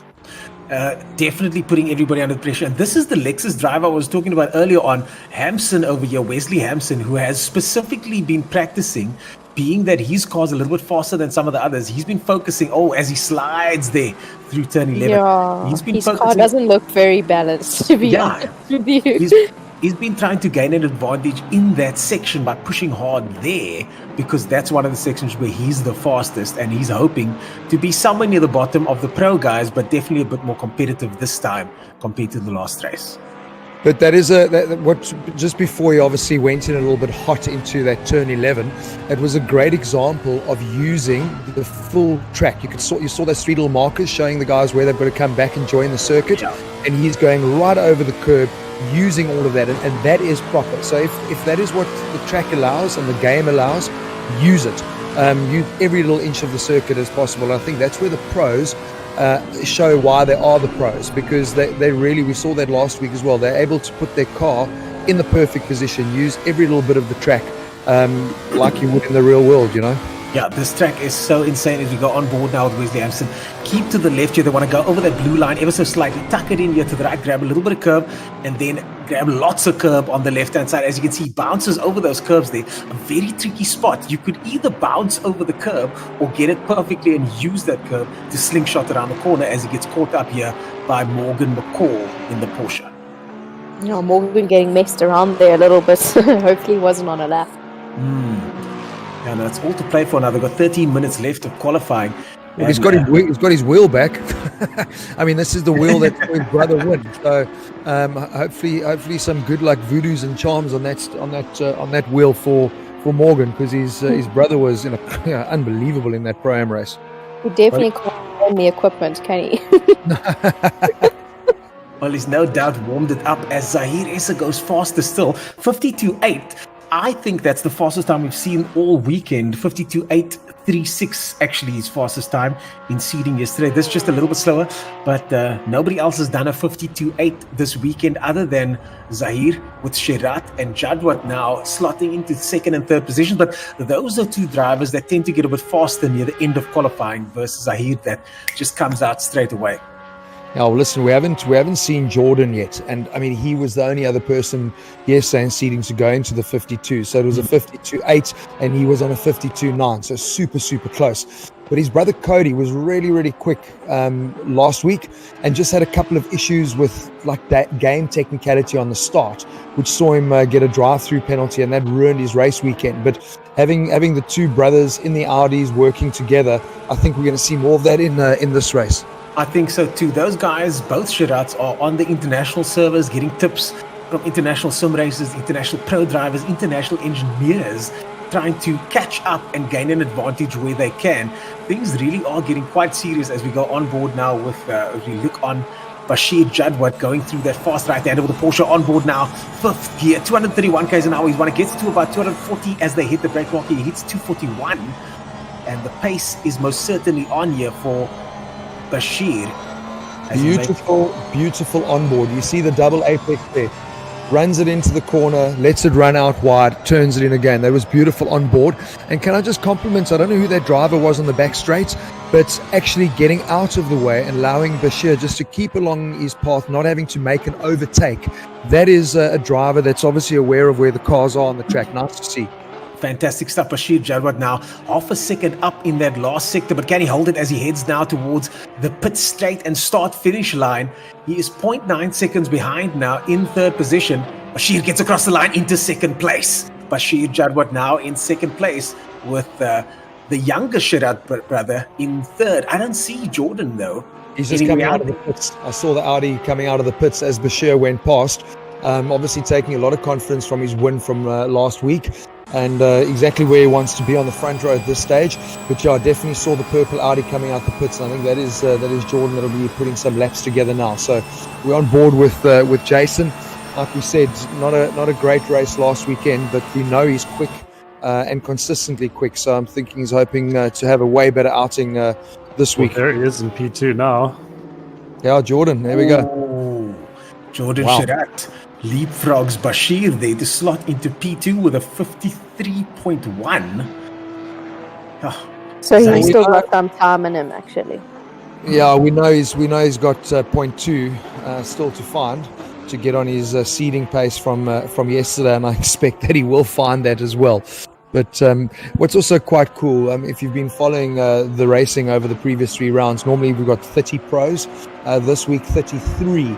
So 3 drivers who've been battling in Pro-Am have now found their way up into the pro class. So it's a big step up, but I think it's actually easier to race in this category because the guys are just really on it. So I think the racing generally is just a lot cleaner. The guys put their cars where they're meant to put their cars. So it's a nice step up for those guys too. Yeah, fantastic clean racing, that's for sure. I mean, these guys are really professional, and for the ability to keep the car on the track for so long when you don't have any of those external forces on your body to make sure that you know where the track limits are and things like that. It's really impressive stuff as we go on board with Morgan McCall, the older of the two McCall brothers, 80k athlete now in 9th position there in that Porsche, just behind veteran racer Charles Walker. Yeah, what's so cool, chatting with David Perrell earlier this week. He was just saying, that back straight is chaos. So you've got a lot of time, 1.8 kilometers. You've got a lot of time to think.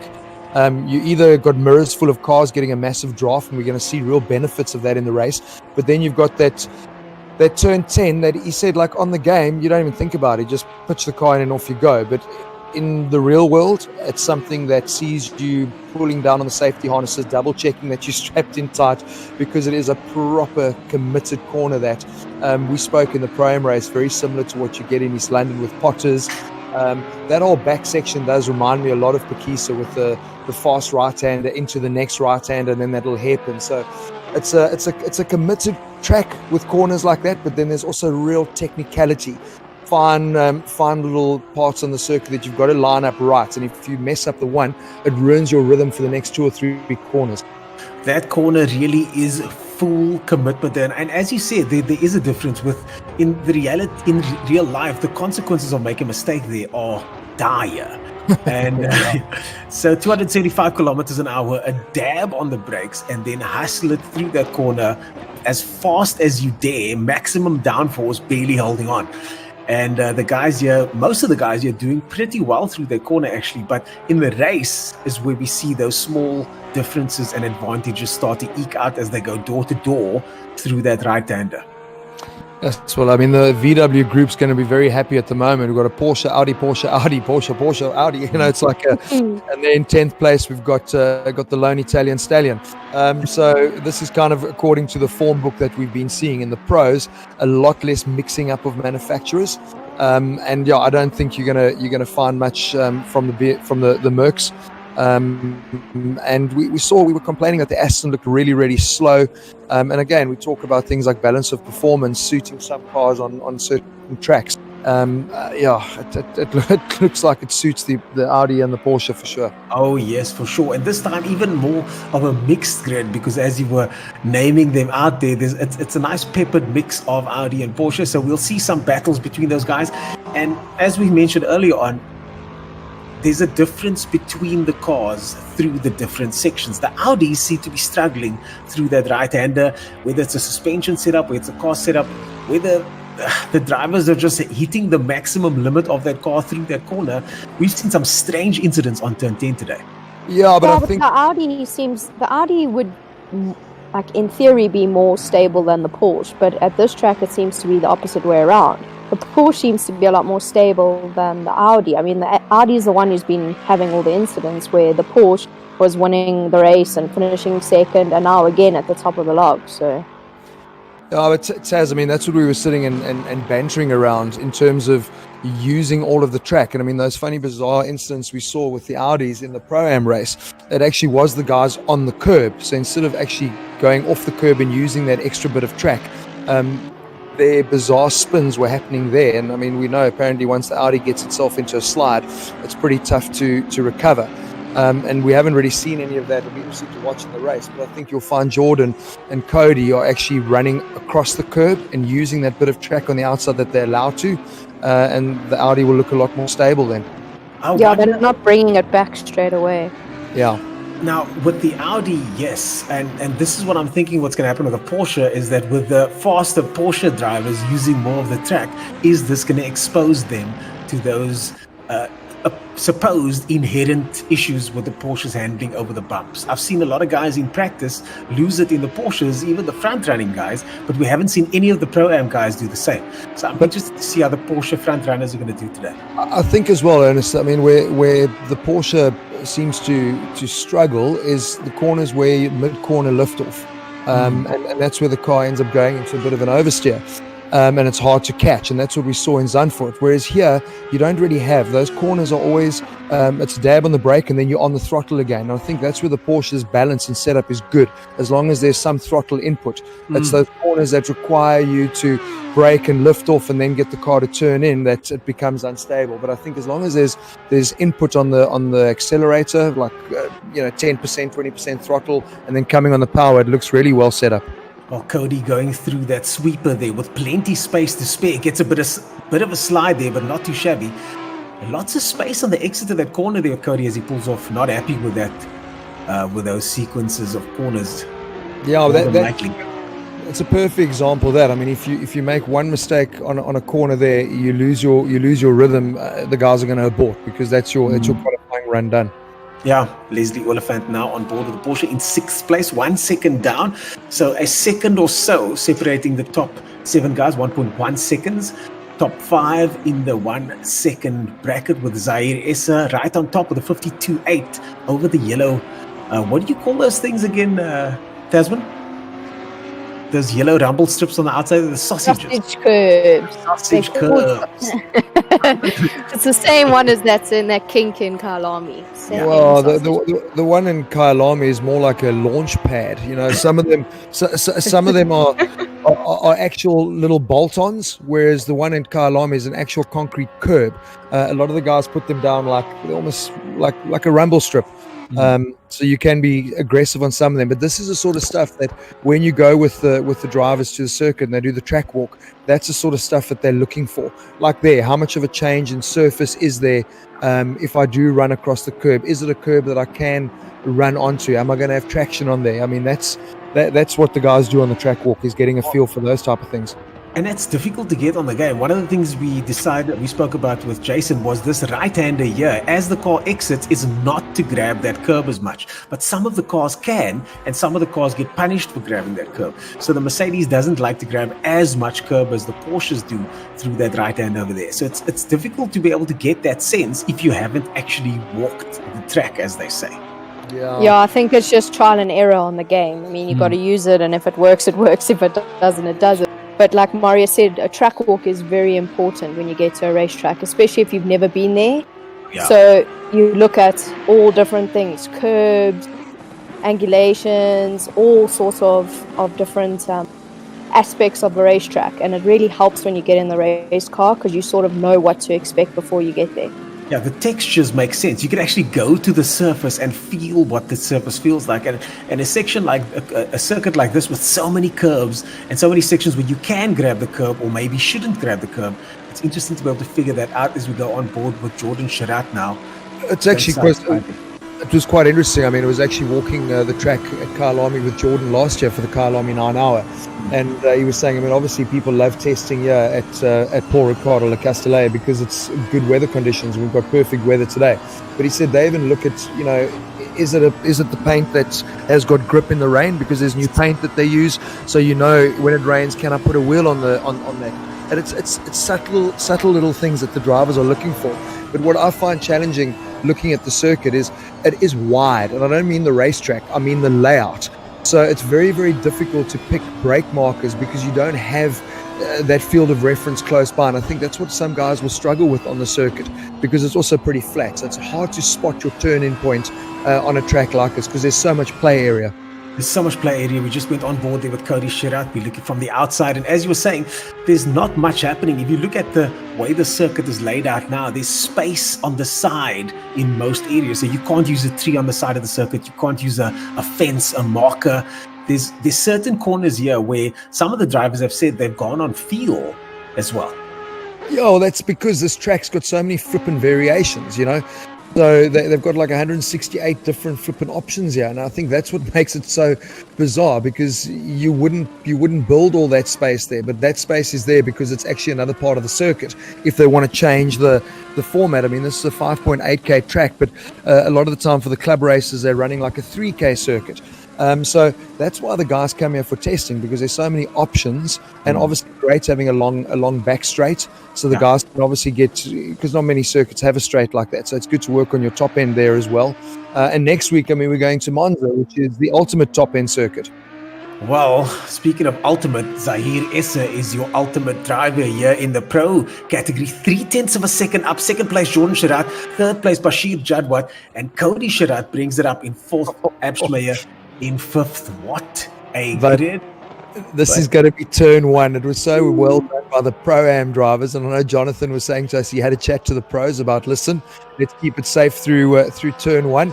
I think it's going to be action because that turn one is wide. So we saw you can actually go 2 cars in there, and then you score the inside for turn 2. So I'm expecting some fierce action at turn 1.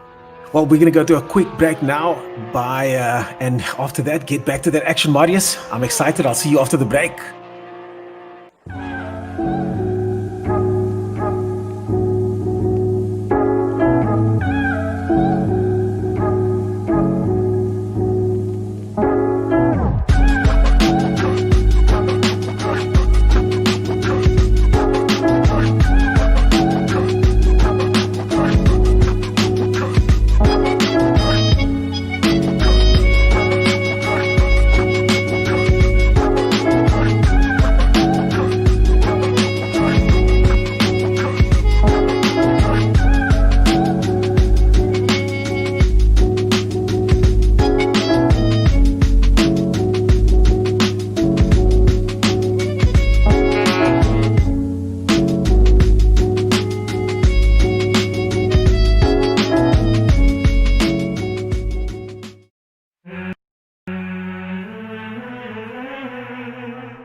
and we are back for race 1. 1 minute to go. The guys are on the start line. Shirat in third place. They've got eyes on him. Second place, Jadwat. Zahir Issa in first. What do you guys were talking about something happening on the first corner. What are your thoughts on what's going to happen on the first corner? I hope there's going to be some action in the first corner. It's I think Zaya obviously wants to get away like Junior did. For our sake, I hope they have a little bit more of a dice on the front. Well, what I'm finding quite interesting, what's going to change? Because wasn't Jordan second in qualifying? Yeah, that's what I thought as well. I'm just seeing what's going on here, because there seems to be a bit of a something's not happening. Unless his lap was taken away for some reason.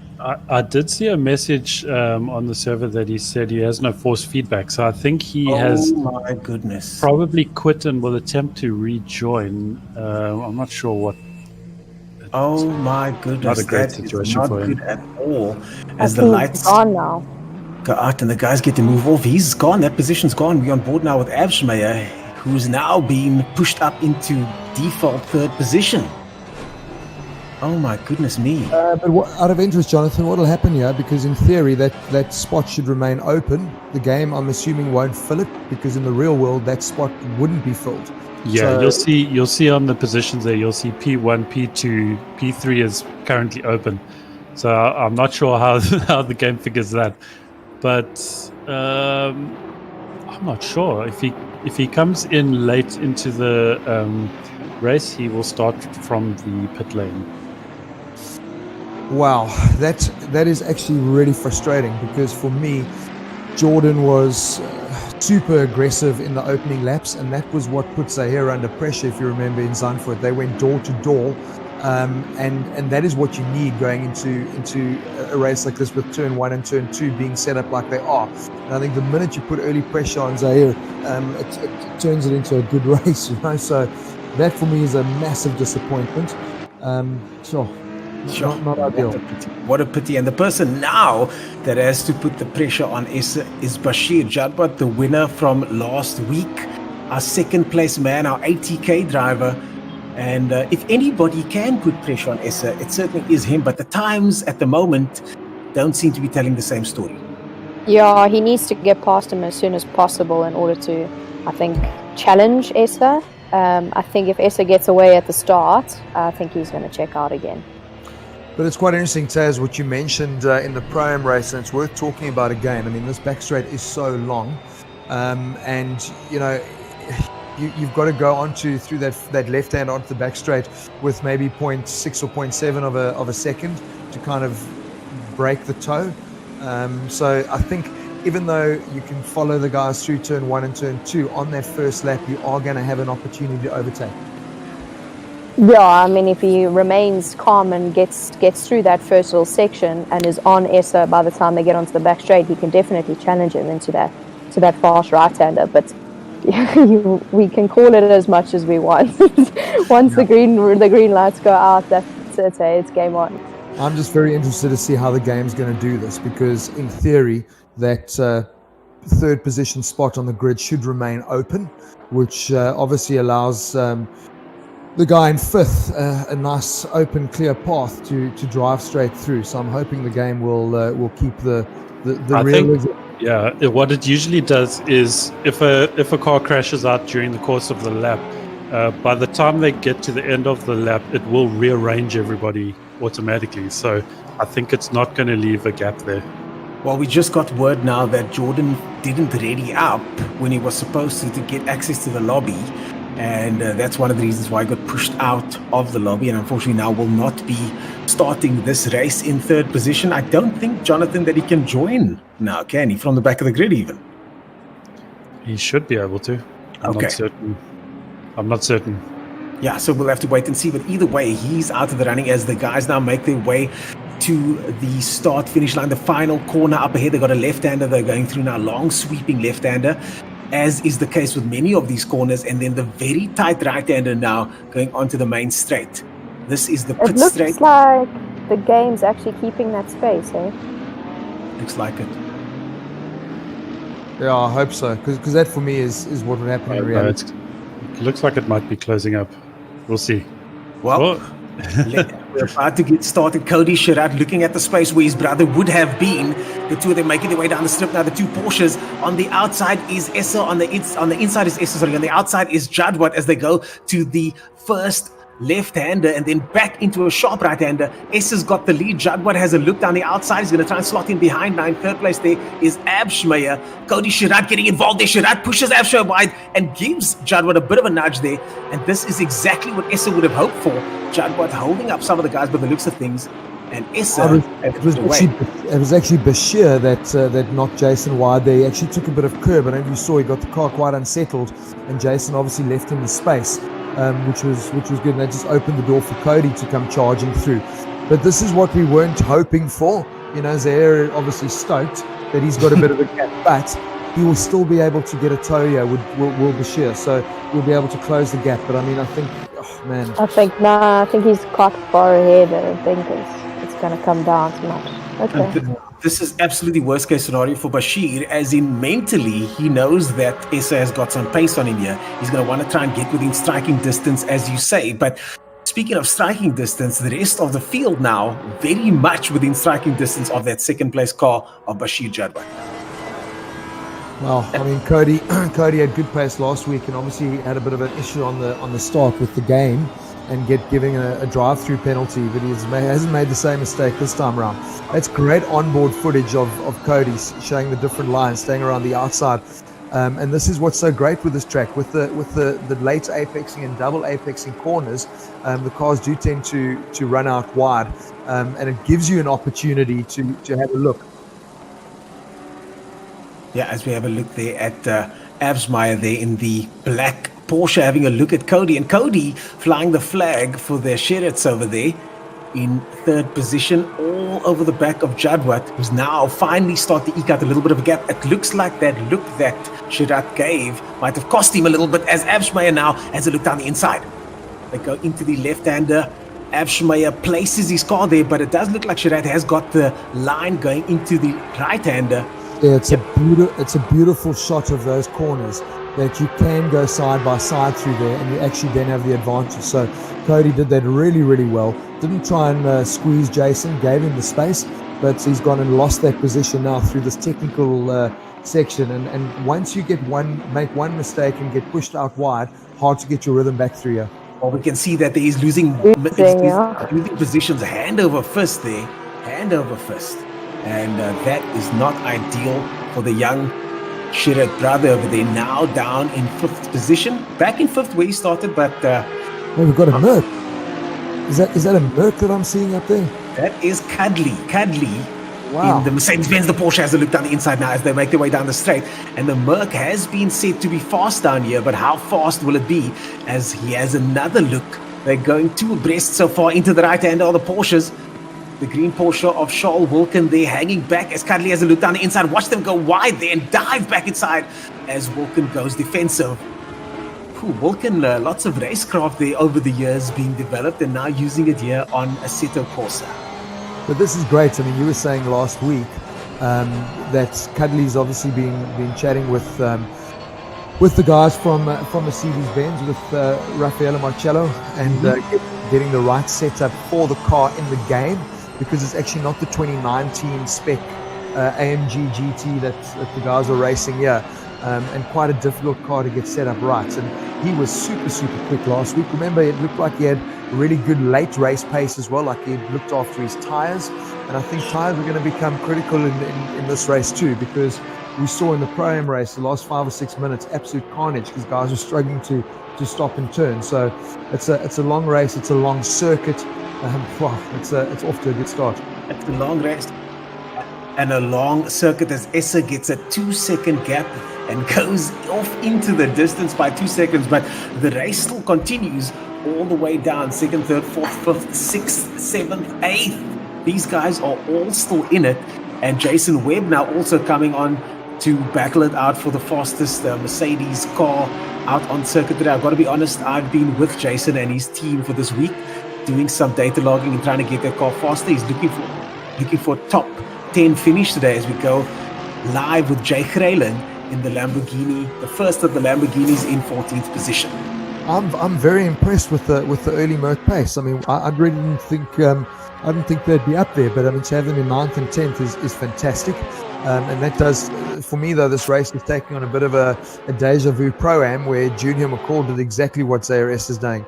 Good start, got away, and we never saw him again. So if you're watching this, Zaire is racing, you're probably not going to see him.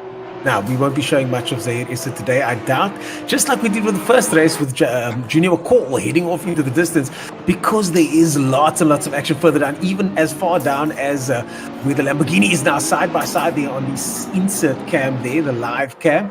We're watching the Lamborghini battling it out of Jake Railing further down the grid. Yeah, it's good action there, and the guys also giving each other space, which is what we want to see. And I think the guys, that's a step up when you're dealing with the pros here now. The guys just have spatial awareness of where the other car is.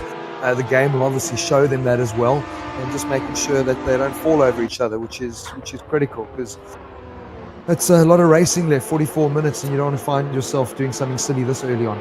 Exactly. Yeah, but so far these guys aren't making the same mistakes as the Pro-Am guys did. Like you guys were saying, that the Pro guys seem to be that little bit of a step up from those guys, and so far that's exactly what we're witnessing. Yeah, lots of professionalism here with these guys, and these the level of detail that the drivers are going into with regard to setup, data, engineers, doing research, getting international experienced race car drivers to give them input. I mean, David Peddle was chatting to you this week, Marius, and he's been selling the guys some setups using his vast knowledge and providing setups to some of the drivers. Now listen, it was actually such a cool chat, because to see, we know South Africans are doing big things on the racetracks. I mean, Tasman's one of them. Her brother Jordan, Kelvin Sheldon. These all the names. Jonathan Aberdeen, fantastic, and David Perrell's one of those guys. But also to see the great work that they're doing in the simulation game as well. And Jordan and Kelvin helping Dave with his Coach Dave business, training people up how to be better at sim racing, and obviously one of those aspects is selling setups and helping guys getting the car set up the way they wanted to perform. And chatting to him about this track as well, he just says it's a great test facility, it's a great track to obviously play in the game, and the drivers were saying that it's a good track for them from a racing perspective. I know I've been a bit hard hitting, saying it's a glorified parking lot, and I mean I do feel that way, but it's certainly lived up to expectations in the Pro-Am race for good battles, and I hope it's going to be the same here, because this really is where the action is 3rd down to 10th at this stage. Look at those gaps. The guys are nose to tail as they make their way down the pit straight here as we go into the first corner, a very sharp uphill left-hander over the crest, and then into that right-hander. The guys want to make sure the cars are completely stable as they go through the right-hander. Now the two Mercedes-Benz, and this is for pride right here. Who's got the fastest Mercedes on the grid? And these two guys, Cuddly and Jason Webb, trying to figure that out as we speak. Yeah, it's going to be interesting to watch this the drag race. Charles Wilkin just up ahead in the Porsche, and we know the Porsches look like it's been super quick, but I mean, have a look at that. There's going to be such a toad on this back straight. We've got 3 or 4 cars all doing battle here. So Jason obviously sitting in a great position. He's used to going sideways, but he's flipping pretty handy and going straight too. So I've been very impressed. Obviously with a karting background, multi-talented. So great to see drift champion racing in the Pro Series. I tell you what, I've spent quite a few laps with him on board, and there's no one on this grid that can catch a car like he can. And make sure that after the catch, the car is going as fast as is possible after that slide. I assume you mean by catching, not catching a car in front, but actually catching a car. Catching the slide, yeah. He's always in his own race. Yeah, because when we were trying to do some fast qualifying type laps, you're going to push and you're going to make mistakes somewhere. And with these cars, when the guys make mistakes, they often have big consequences. What I found with Jason, he's able to recover very, very quickly and keep the car on the black stuff. Yeah, this must be boring for him. That's not going normal. Not having to look out the side window to see where he's going. That was Wilkin. That looked like Charles Wilkin that just went off there. Something's no, he's back. It was just a little glitch in the system. Okay. We thought the guys were racing into the parking lot. as opposed to racing onto the track. So if your eyes were playing tricks on you, don't worry, nothing happened. You'll see they're all still in their position on circuit. These things do happen. Yeah, Charles Wilkins still in the mix there as we cut to Zahir Issa in first position, 2.5 seconds up ahead of Bashir Jadwat, the ATK driver. And Zahir Issa, this is what he's even admitted. This is what he likes. Yeah, he likes being in the front and putting his own laps together and not having anyone battling from behind. I think he's obviously in his element that way. But yeah, he's in another league of his own again this race, it seems. Yeah, it's a pity, Taz. I mean, you obviously missed last week's race, and that is exactly what happened. Is that he didn't get it clean into turn one, and he was involved door to door in battles, and that's what we needed here. And just so sad that Jordan, who is the only guy that's kind of been running on his pace, like 0.1, 0.2 of a second off of him in qualifying, is obviously not in the game at an issue logging in. So that's a real pity, because I think it would have been interesting and probably maybe a bit of a different race. We'll never know. Versaghi goes defensive there against Charles Wilkins. Charles Wilkins totally committed through that faster right-hander. He's got a lot of pace through there. Versaghi might have gotten a sense of that. So going defensive there, still managing to hold on that position in that Audi right behind Quade Claessens, who's also showing some fantastic pace. And another battle right behind that, Jason Webb now chasing down Cuddly. And I think the standing, it says that he's gone past, but I think they've swapped positions back again. Yeah, but that would just have been, we obviously missed that on that long back straight, because there's lots of opportunity to you pass, I pass, you pass, I pass. I mean, this could go on for the next 38 minutes. So that's what we like to see, is racing through the pack. But listen, Onno's doing a great job in that Audi. Charles, as we know, real racing driver, he's got proper racecraft. And Onno looking super good in the Audi, putting the car in all the right places.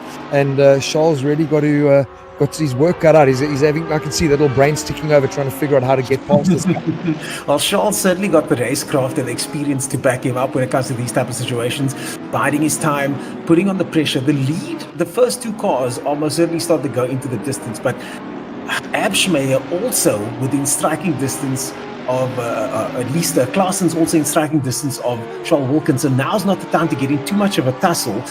37 minutes of racing left. He knows that he could leapfrog quite a few guys if some mistakes are made. Yeah, and further up, I'm seeing Leslie Oliphant, who was super quick last week.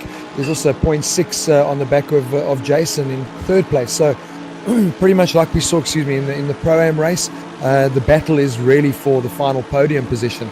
It looks like 1 and 2 have checked out at this stage. And again, Wilkins has a look down the inside there, just having a bit of a look, not close enough though to make that move stick as they now go through that right-hander. This eye in the sky camera really giving us a good idea of these very technical corners. And Maurice, you were saying some of these corners here, double apexes, you got to stay wide, you got to bide your time, you got to sacrifice, you got to wait for that exit. And that's what's separating these pro guys from the Pro-Am guys for sure. Yeah, listen, that's been beautiful to watch, and that shot we had there, that the aerial view really showed it perfectly on that turn 11.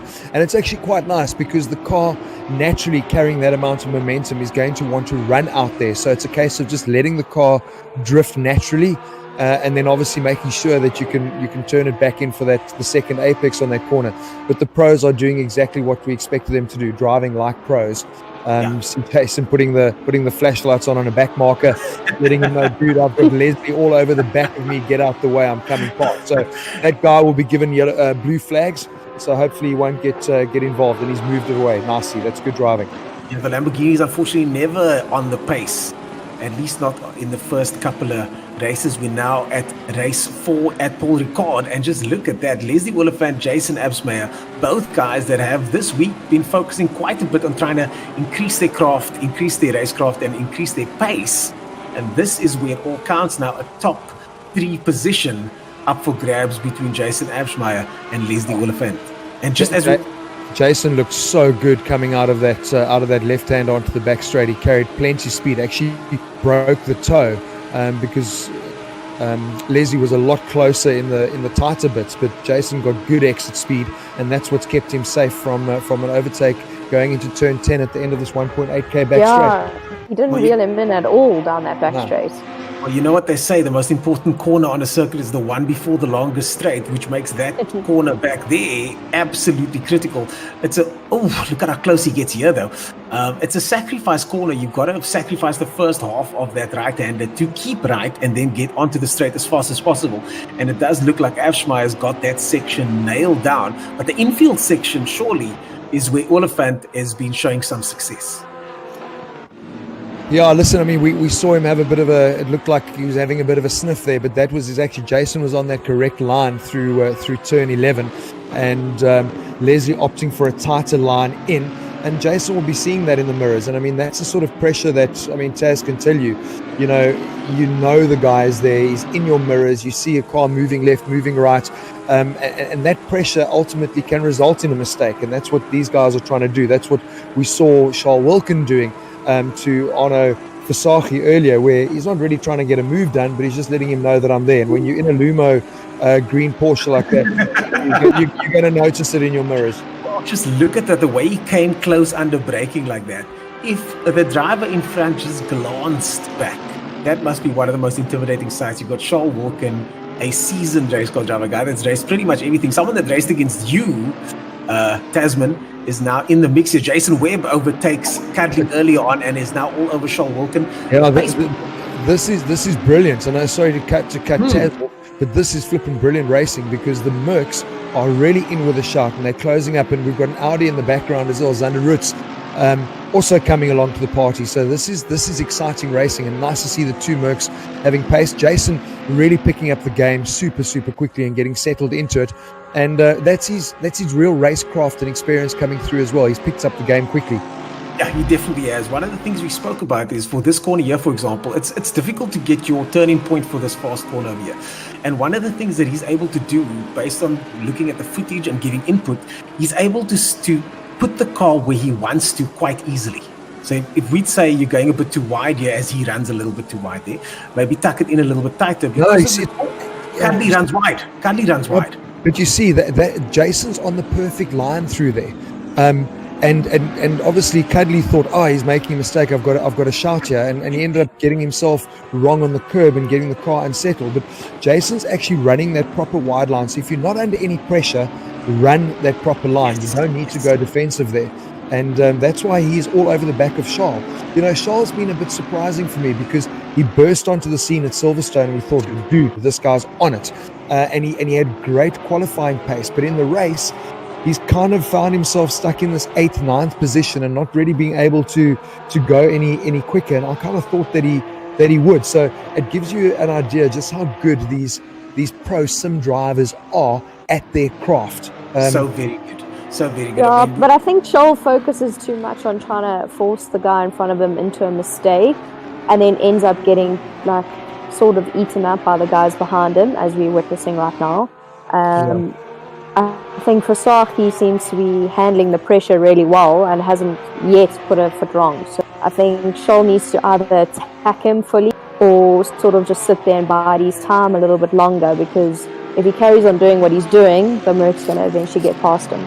Well, I must say that the guys are able to cope with pressure quite well. I mean, it is significant to be able to race for 50 minutes with someone that is so fast right on your back bumper. Yeah, but it's cool. I mean, Tasman's commentating in bed. These guys are racing in an air-conditioned room. I think when you're in a helmet in a hot, sweaty car, I think the pressure does get you a little bit more than racing from your couch, Oh, yes, indeed. And there are differences. There are most certainly differences.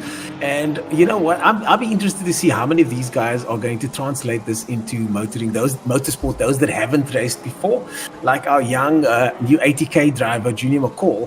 I mean, surely he's got a future in motorsport at just 12 years old. I hope he does actually step up into motorsport and actually, see what he can do on a real racetrack. These obviously is where everyone's sort of coming from, and it was nice to see them actually reflected onto the actual racing. Taz, scene. I think that's what for me would be awesome, and it's what you know, I was chatting with Dave. We were talking about that. Is that, you know, PlayStation started it years ago. I think Luca Ordonez was the guy that obviously won that and went from gaming to real racing, and that's what you kind of want with something like this. It would be great at the end of 12 rounds that the guy gets given a test in a polo. The big reality though is the cost of racing is not cheap. And I think that's why obviously the guys gravitate to the sims. We know a proper sim setup is also super expensive, but you don't have the ongoing cost to run in something like polos. But what he was saying is that he thinks a lot of people are going to kind of skip karting and go straight into sim, and then from sim go into GT racing. That's the way he sees things happening, because karting's got crazy expensive now too for you to be competitive and on pace. Yeah, I mean, you're spending unlimited amount of money when you're karting now at the moment. I mean, guys have 10 chassis lined up, 10 engines lined up. It's actually, it's ridiculous. So, I mean, if they can step up into Polo Cup, for instance, I mean, a rig here costs a really good, expensive, good rig would cost, what, 150,000 Rand? Where you can easily pay for a season in Polo Cup with that. Well, you could do unlimited seat time in a rig setup. Unlimited seat time every single day, practice all the time. Exactly. And what Taz, I mean, I know the one bit you forgot to mention is the ongoing running cost of a car. I mean, yeah, you crash and the car's fine. You know, that is the other big reality check. Is like, it's, you can run the car for that season, but you know, to buy the car and then especially in Polo Cup, the dad needs a big bill. He needs a big bank balance. It's interesting that you mentioned a lot of the guys that be skipping karting. I mean, David would know best. He's from a karting background, having then gone into GT afterwards. And this Blancpain sponsorship and involvement with, and I mean now the Kalawi 9-hour involvement with us, it's a stroke of genius, because you've got all these kids now racing this very series with aspirations to compete in this series. You know what's, I mean, and it's great having someone like Taz joining us on the commentary side of things, because, you know, I'll never forget chatting with Kelvin van der Linde. I think he was 15 at the time, and I was blown away when I interviewed him, and I'm like, what are your dreams? Because you think everyone's going to say, I want to race Formula One. But he knew, he said, no, never going to happen. I want to race GT. I want to race circuit cars. And that was his focus and his goal. And so much has happened now with COVID-19 and teams pulling out and. But this type of racing, the GT racing, isn't going anywhere. And I think that's where drivers need to focus. And I mean, Taz, you can fill us in perfectly. I mean, the cost to get into single-seaters and to race is massive. I mean, for you in the W Series, that's cool. But the running cost to be able to get ultimately into Formula One is kind of beyond the reach of most people. Oh, especially coming from South Africa, isn't it? I mean, I, in 2008, went to Formula BMW in Asia, and just like, say, for instance, I did one season at over R1 million, where my brother then, we obviously learned our lesson that the single-seater isn't the way to go, because it just costs too much money, and he did the same thing but did 2 seasons within that time, and that just gives you that better opportunity to make a name for yourself in order to step up. So you need 2 seasons overseas at least to actually do something. You got to learn in your first year, and you got to go for it in your second year. And once you have that, I mean, single seaters, it's so expensive to actually make a living out of it, and you have to be ridiculously good to make it a little bit further. GT driving has definitely made this a bit more accessible. So many different series taking place all over the world. You've got the European series, you've got the Japanese, you've got the Asian series, you've got the American series. All of these converge, and the Blancpain is one of the premier series, and this is what this game is based on, and what David Perel, as we said earlier on, is currently racing. So it's really incredible to now see the crossover between the top drivers. We've got our own race car driver in the booth with us over here. It's incredible to see the crossover. I'm trying to think. Taz, can you remember what they've now called it? The Blancpain GT series is now called the European. It's some flippin' long mouthful, confusing name, but that's where most of the racing is going to be happening now when things do get underway again. Outbraking himself. He got sucked into that toe, and I think that's also, sorry, just to digress here, but I mean, going back to the racing action, quite easy to make that mistake. You're getting so sucked into the car in front of you, easy to make a mistake. That's gone and ruined his rhythm. You see him make a mistake on the next corner, and that's obviously opened the door for Cody. But GT racing for me is like, it's crap to talk about what's happened with Bentley and with Jordan, and Taz, your butty, super positive, which I love his attitude, but obviously massive disappointment for them with the Intercontinental GT Challenge, of which Kyalami 9 Hour is one of the events. They obviously won with Bentley M Sport the opening round in Bathurst, but Bentley obviously announcing no more factory driving, so they'll only be doing customer racing, which is disappointing, because when that series gets going again, the defending champions or the leaders at the moment aren't going to be there, but the customer racing isn't going anywhere, and that's why this is healthy, the series. I mean, they have to look at the bigger picture, though. It's the same as W Series. They got to look at, is the racing actually going to happen at all this year? We don't know. Yes, they've put things in the calendar saying yes, it will, but we actually never know what's actually going to happen. I mean, most European countries, you can't travel from country to country.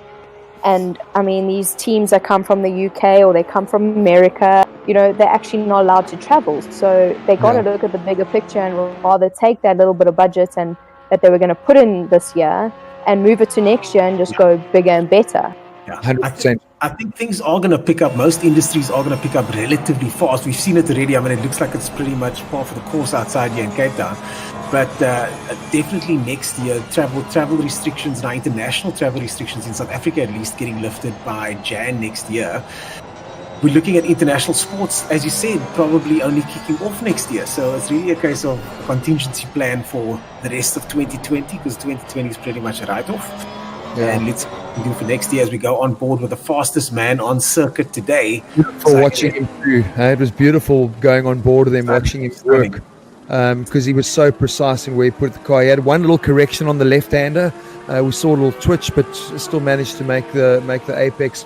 But yeah, I mean, in a class of his own, I mean, 7.5 seconds up the road after 13 laps, and that's kind of what we saw Junior do in the ProAM. So Porsche's looking good for a win in both classes at this stage, but still 23 minutes to go.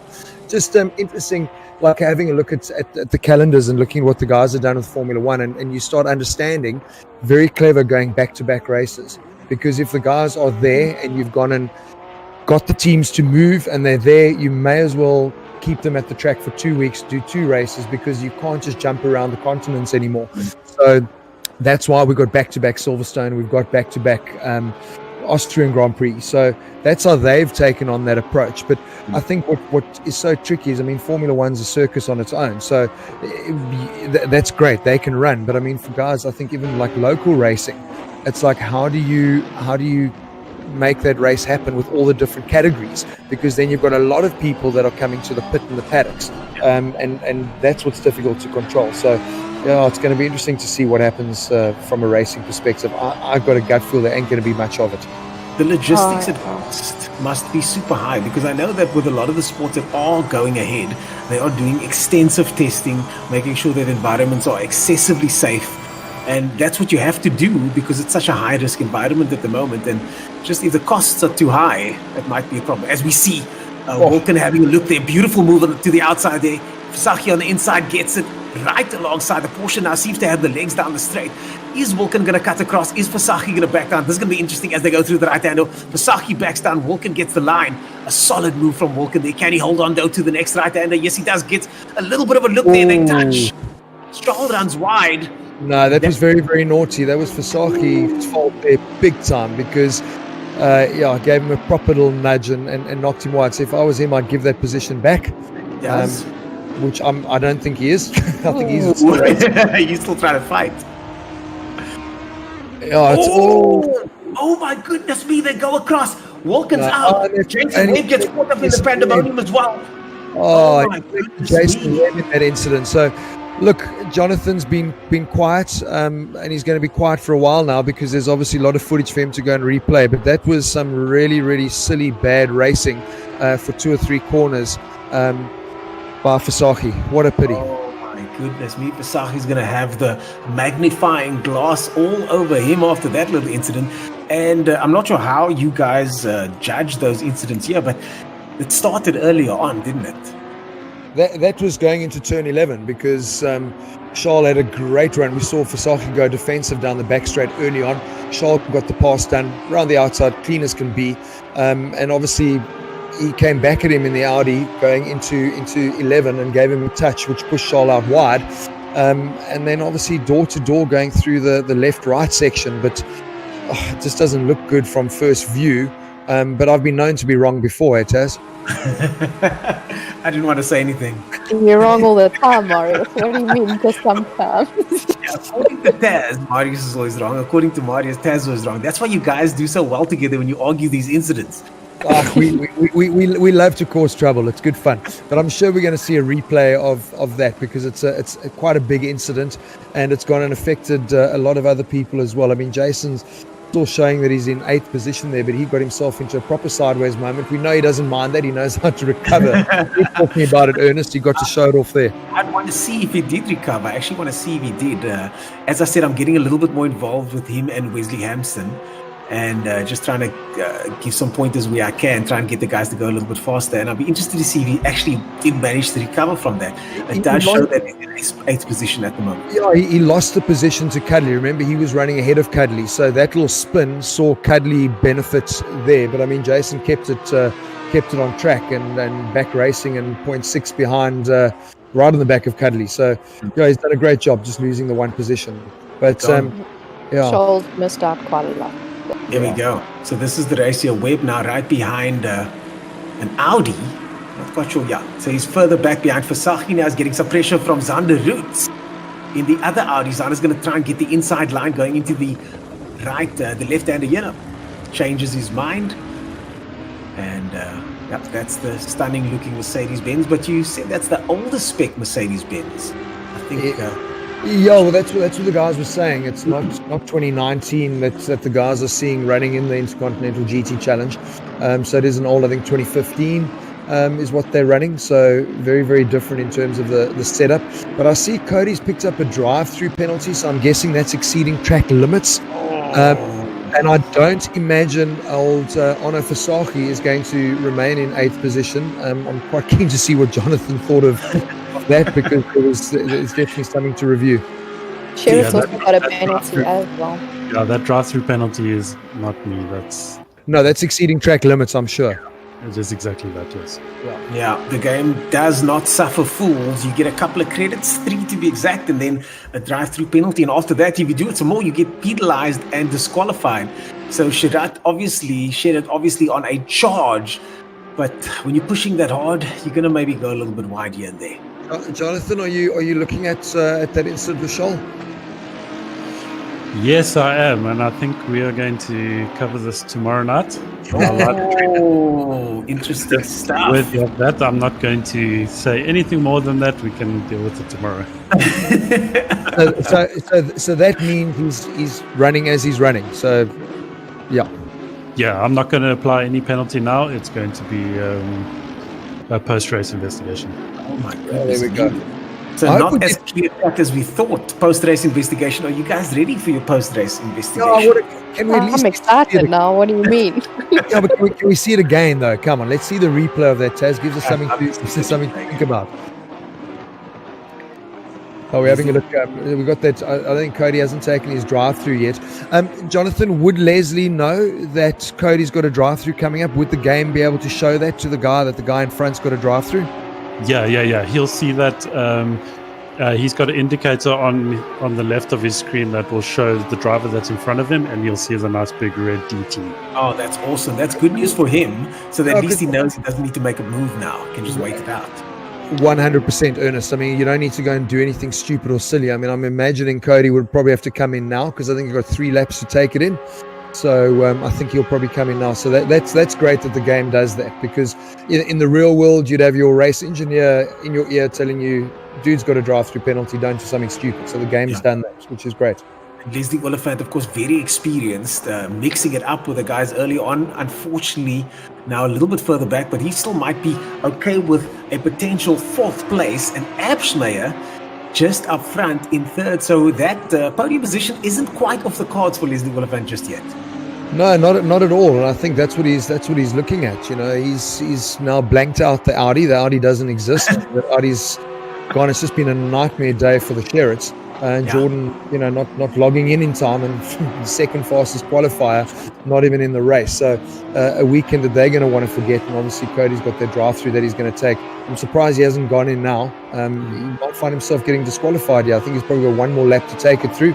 Xander Roots has got a drive-through as well, so I'm guessing that's also exceeding track limits. So the game is dishing out some penalties here. Not taking any prisoners as Leslie Oliphant goes through the left-hander, then right-hander down the hill now, trying to tuck in behind Sherritt, and Sherritt still not in the taking that drive-through penalty yet, chasing down and putting pressure on Abschmeyer. That doesn't really hurt Oliphant too much. Abschmeyer might want to tussle it up with Sherritt and give him the opportunity to get a little bit closer. Dude, I'm just puzzled by what he's doing. You know, it's like you've got a drive-through, just take it, and give yourself maximum time to make positions back. Instead, you're getting into a battle with a guy in third place that actually isn't your battle to have. So I just find that a little bit bizarre. Jason all over the back of Ono Fasaki, the man that put him in that position. Got Charles Wilkins spun around, and then Jason got collected in that. Charles, you can see just a little bit further back behind Jason as well. So Jason will be wanting to set the record straight here. So we got a full replay of the incident earlier on, coming up on screen right now. And here we go. Charles Wilkin in the mix there with Fasaki. And let's see what Fasaki does. They touch. Oh, Fasaki pushes him and then collects Jason Webb. Jason gets a big slide. Look at that. Perfect. Look at that correction. Jason Webb, class. So Marius, whose fault is that? Marius, who? Yeah, Taz, we're not going to argue, yeah? Hey? Yeah, save it for tomorrow. No, but there's nothing to argue about here. I'm going to be very controversial now. It shouldn't be for investigation tomorrow. I think you should get a penalty now. Yeah, I agree. You know what I mean? Like, agree? Yeah, write this down. Jonathan, I hope you're hearing us. No pressure. Yeah, the adjudicator is separate from the commentary box, so your feedback appreciated, but Jonathan will make his own decision. No, what I would like to see, Jason going into pits. That's odd. Oh, they got a drive-through. That's a pity. That's a pity. Jason with the drive-through penalty here, as now the battle for third place on track with 12 minutes left. And all that hustle from Leslie Oliphant has finally paid off. He is now within striking distance of Abschmeyer. Third position on the line for these two. Yeah, let me give me something else to concentrate on, because I'm actually a bit annoyed and bleak now, because, you know, the game's dishing out drive-through penalties, you know, and that for me, anyway, that replay, I'd like to go back 2 corners earlier, because into turn 11 he tapped Charles as well, and that's kind of where it started. But let's focus on the racing. Yeah, back to the racing we go as they go down the main strip with Oliphant tucking into the right. Abschmeyer going a little bit defensive there. Let's see what's going to happen. Drive-through cleared, and Jason Webb's drive-through cleared there, so he's back on track now in 12th position. And we go to Fasaki now. Fasaki, the man that's causing all sorts of problems out there today. And I'm sure a man that's not happy with him is the Charles Wilkin Porsche, chasing him down now in 8th position.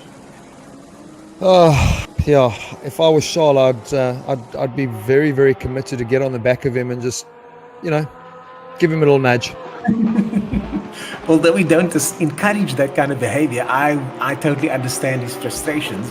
Charles Wilkin, of course, a very aggressive driver. We see it in his motorsport career on track in the various motorsport disciplines he takes part in, Polo Cup and many, many others. Charles Wilkin is not the kind of guy to get pushed around on the circuit.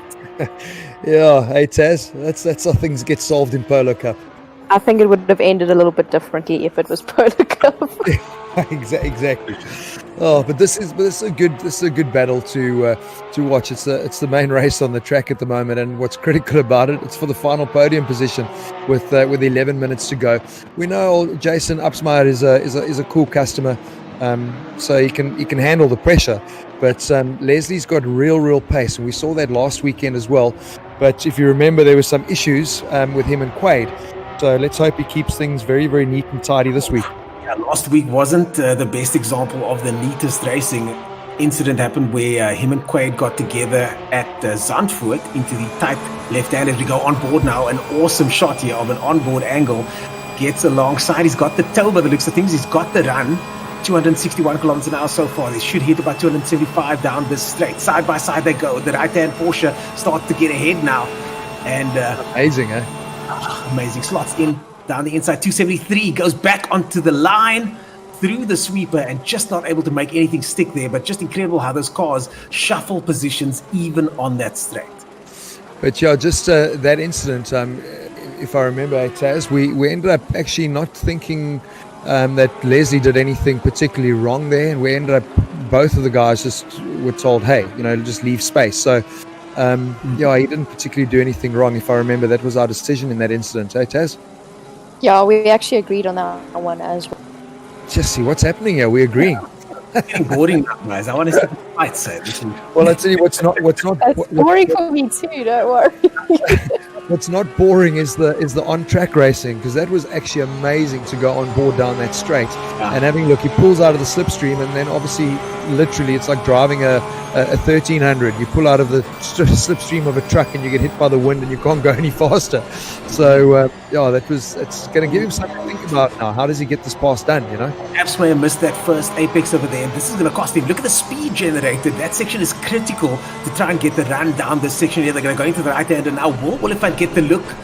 He does, but not enough. And Avshma is starting to make a couple of mistakes. They look at the line there. Avshma is line a little bit off. He's supposed to be right in that gutter here, and this gives Oliphant the chance to get up close and personal, but just not able to get that overtake just yet. This is where Jason's good from here, is his exit onto the back straight. Previously, he got really good speed through there, and that's what broke the toe. But Leslie's all over the back of him. But this is now something for Leslie to think about, because it's not a simple drag race and I get the pass done. So he's now thinking about where else can I overtake him, because that Porsche of Jason's has got some great straight line speed. Look at that, eh? Avshmeyer absolutely holding on to that position. He's actually gaining a little bit there as they make their way down the middle part of the straight. And Oliphant, now having a look down the inside, I think Oliphant might be better suited to try and get a toe down that straight and maybe give himself a little bit more space as he comes onto the straight. And not get I think Oliphant needs to actually get behind him down the straight to give him a chance at the end. But he seems to be getting up the toe for some reason. I think he's a little bit too close at the start of that straight, and maybe just give himself another car length so that he can start gaining and get that overtake. I think that's also a great example in setup, So you've got to realize Jason's obviously running with slightly different downforce, I guess, which is giving him better straight line speed, and maybe that's going to cost him. We're looking now 6 minutes to go in the race. Maybe that's what's going to hurt his tires through the tight and technical sections. Well, Oliphant, no stranger to tight, close quarter racing. 1/10 of a second behind as the Ferrari of Steyn gets a little bit sideways now. He started to get under pressure from Heineke in 11th position. This is for top 10.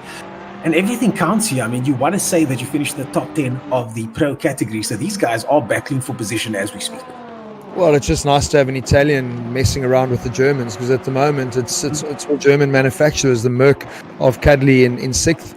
Jason Webb was there. Yeah, we're having a look. Yeah, see, Leslie literally looks like his car is got way better grip on the tires. He's able to stop and turn it a lot better than Jason. And that just gives me some indication of different setups that they're running, because Jason's very, very fast in a straight line. Very fast. There are clear differences in different parts of the track as they make their way onto the straight once again. And look at that run that Oliphant gets right up alongside. And I mean, with that kind of run out of a corner, that critical, he should be able to leapfrog this car. No, check this. This is amazing. Jason's just coming back at him. So, like, Leslie needs to now start thinking, dude, I can't pass him in a traditional way down here. But I think he's going to, it's time to start thinking of somewhere else. Or, like Taz said, not sacrifice the exit and get on his butt and give yourself a chance going into turn 10. I think that's the move. Is to try and get that slingshot to get him into the slipstream to get him past, because the side-by-side drag race, he's going to lose that 9 times out of 10. Do you think the door slip works in these games or not? Side slip? Door slip. Yeah, I wonder. Doesn't look like it. Yeah, Yeah, that's Jonathan. like, yeah, he's keeping him. He's keeping Jason very, very honest. It's like 6 minutes to go, and it's a great battle to the final podium position. Yeah. And Jason Ashmeyer making mistakes is one thing, but that car's ahead. His car is in front of the other car, and that's what he wants to do with 5 minutes to go. He wants to keep that black car in front of this white car. And even with those missed apexes, he missed this apex in the previous lap. Let's see what he does this time. Goes into the left hand, and I look at how close Oliphant gets. This time much better. Nice and fast through here as well. Oliphant clearly's got some pace on him here, but just can't seem to get past him. Jason's racing nicely. I mean, we saw that in the closing stages in the ProAM race. Remember the pressure that Ricard van Colle was under in that Bentley, where it looked like he was really struggling for grip. It seems like Jason's got the same issue here, but he's got a super fast race car, and he's putting his car in the right position. So he will be confident now coming onto this. It looks like maybe Leslie's listening to us. He's dropped back, and now he's going to have a proper run at it. This is what he needed to have done 2 or 3 laps earlier.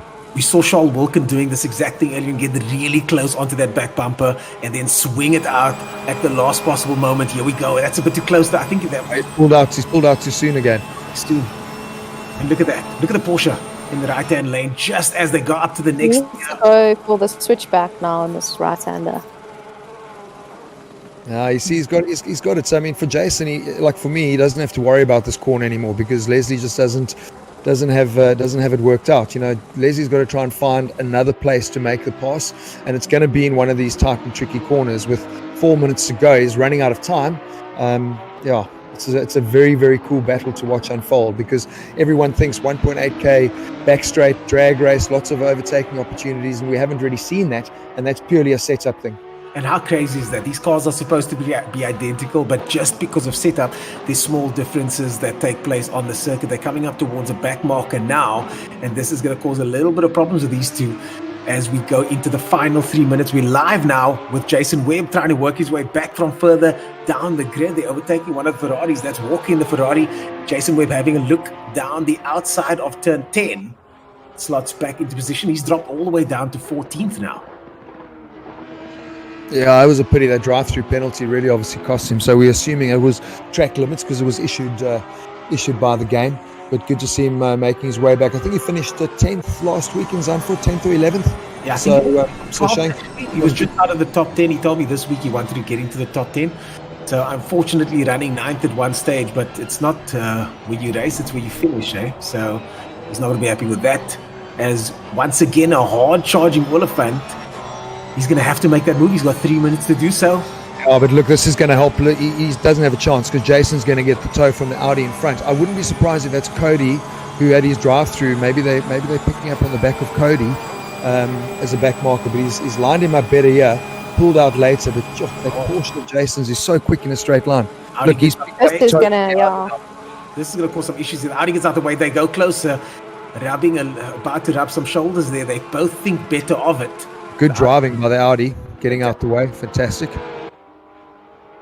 0.076 seconds in between it now. The Porsche once again having a look down the inside here. And with 2 minutes and 18 seconds to go. Brilliant. No, Olifant's going to have to approach us differently because it's not working what he's trying to do.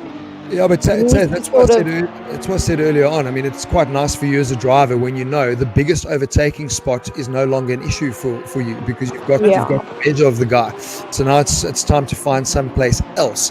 But this obviously isn't going to help his turn in for that Porsche because following the car in front of you, you end up just with a front end that washes. So it's going to have to be in one of the big braking points for him to have a look to get a nose up the inside.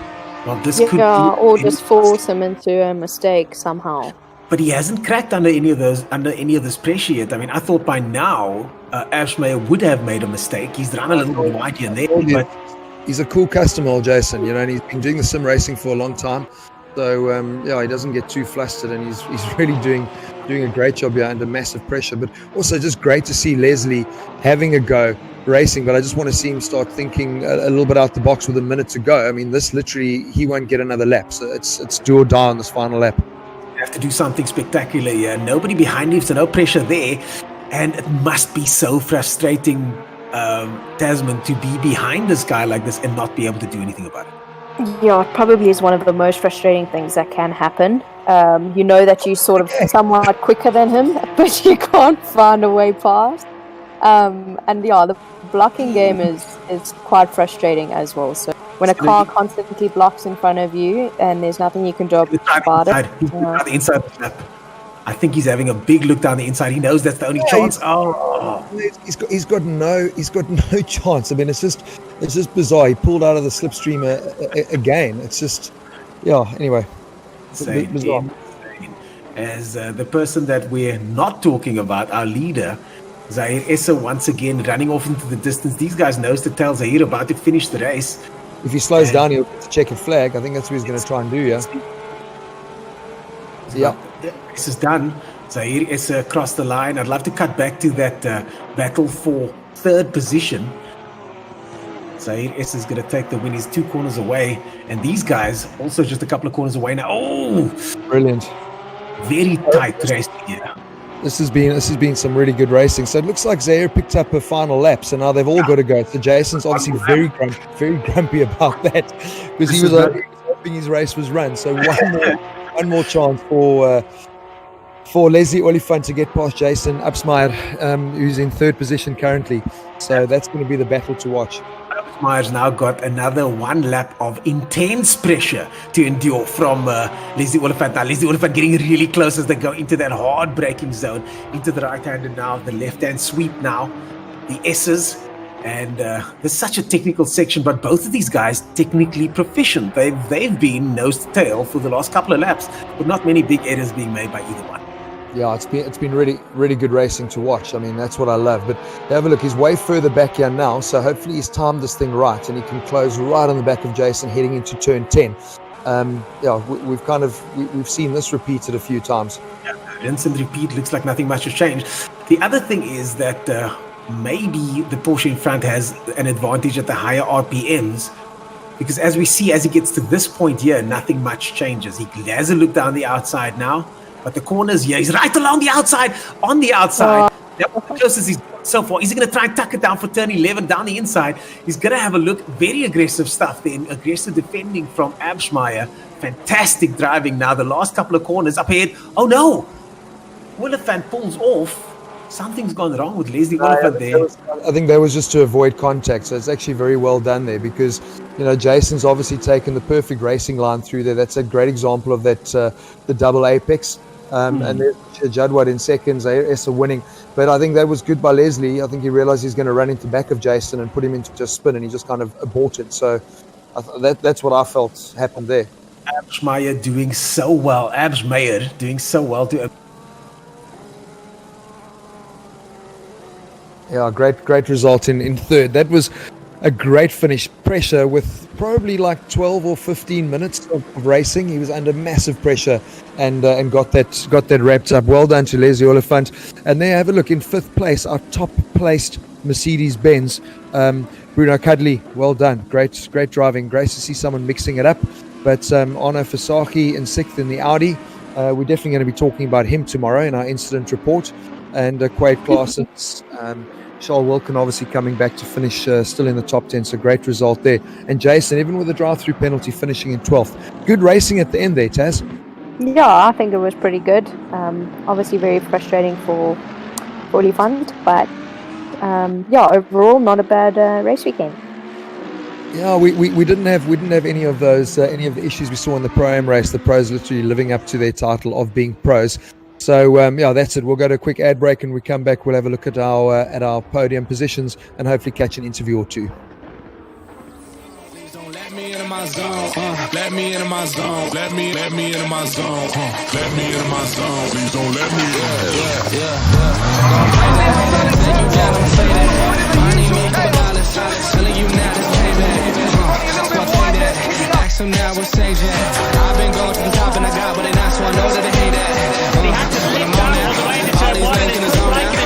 These man's gonna tell you what I did and they twisting their words till I fall out. But I know that, so I keep what I'm doing cause I own that. And I stay in the lab and I kill everything, but I don't ever move from my code. So I'll be back in my home. I'm working, I start off this way. Had me a drum. Hands to my phone, my zone now. Having a great strap and almost bagging wheels. Cause I'm back in my zone now. Don't get greedy now, mate. That's good. Settle down.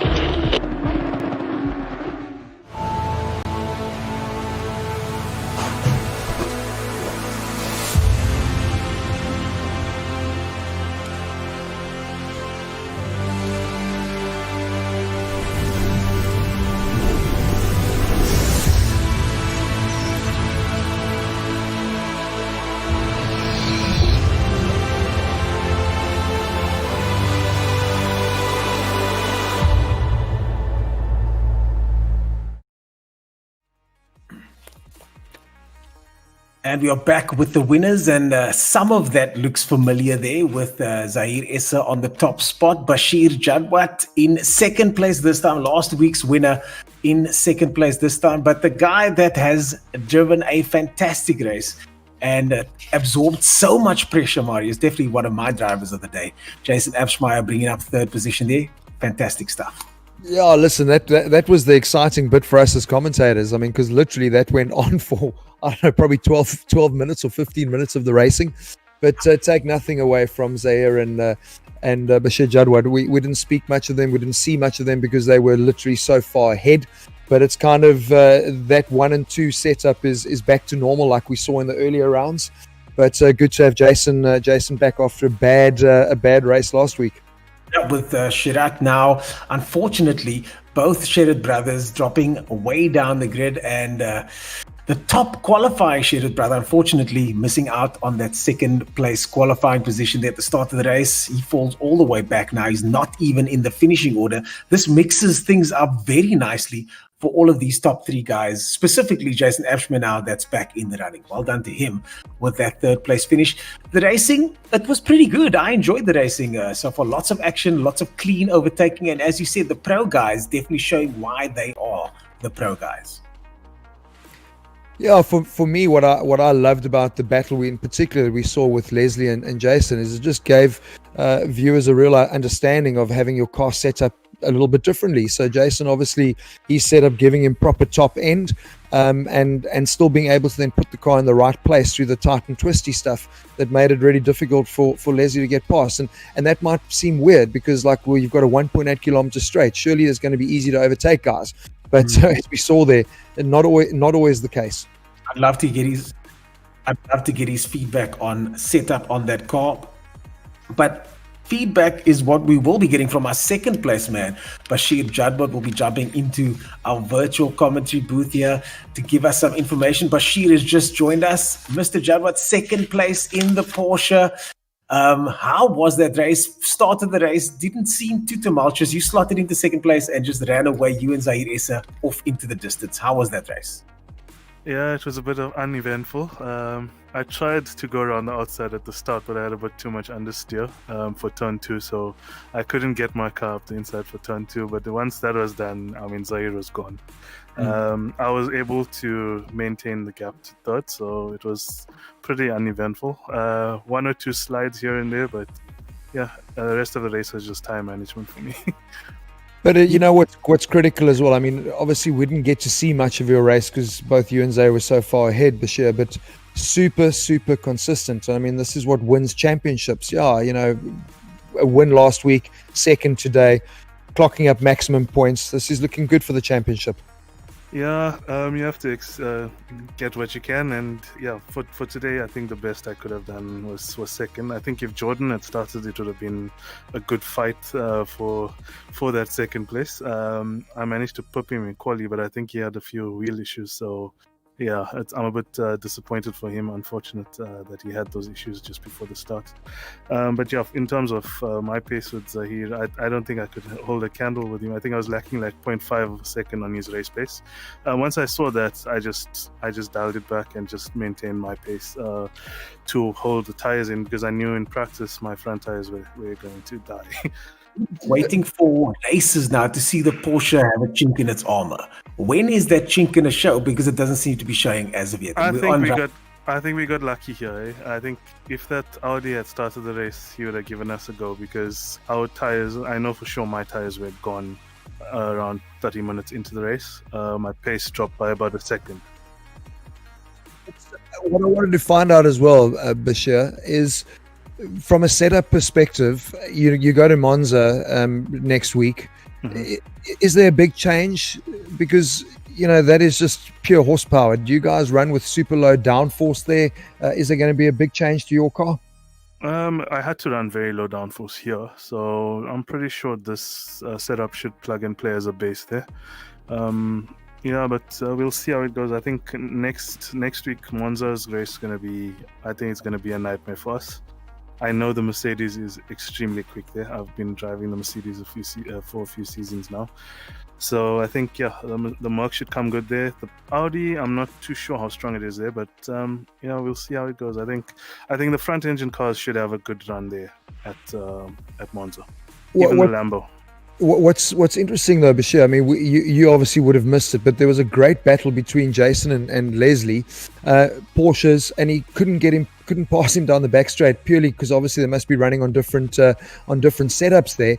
But it's quite interesting that you went with low downforce, because at this track there's still a lot of technical corners where, like the double apexes, fairly fast. I mean, I can imagine you're going to be chowing a lot of tire with the low downforce setup like that. Yeah, I expected to be in the mid pack, so I prioritized a bit of top speed so that I could attack if I had the opportunity. So that's why I went for a low downforce setup. It did compromise me into Sector 1 and Sector 3, but I was fortunate enough to have enough grip just to make it through the corners without any slides. So yeah, I think it was a compromise setup, but for what I anticipated, I think it was the best that I could go for.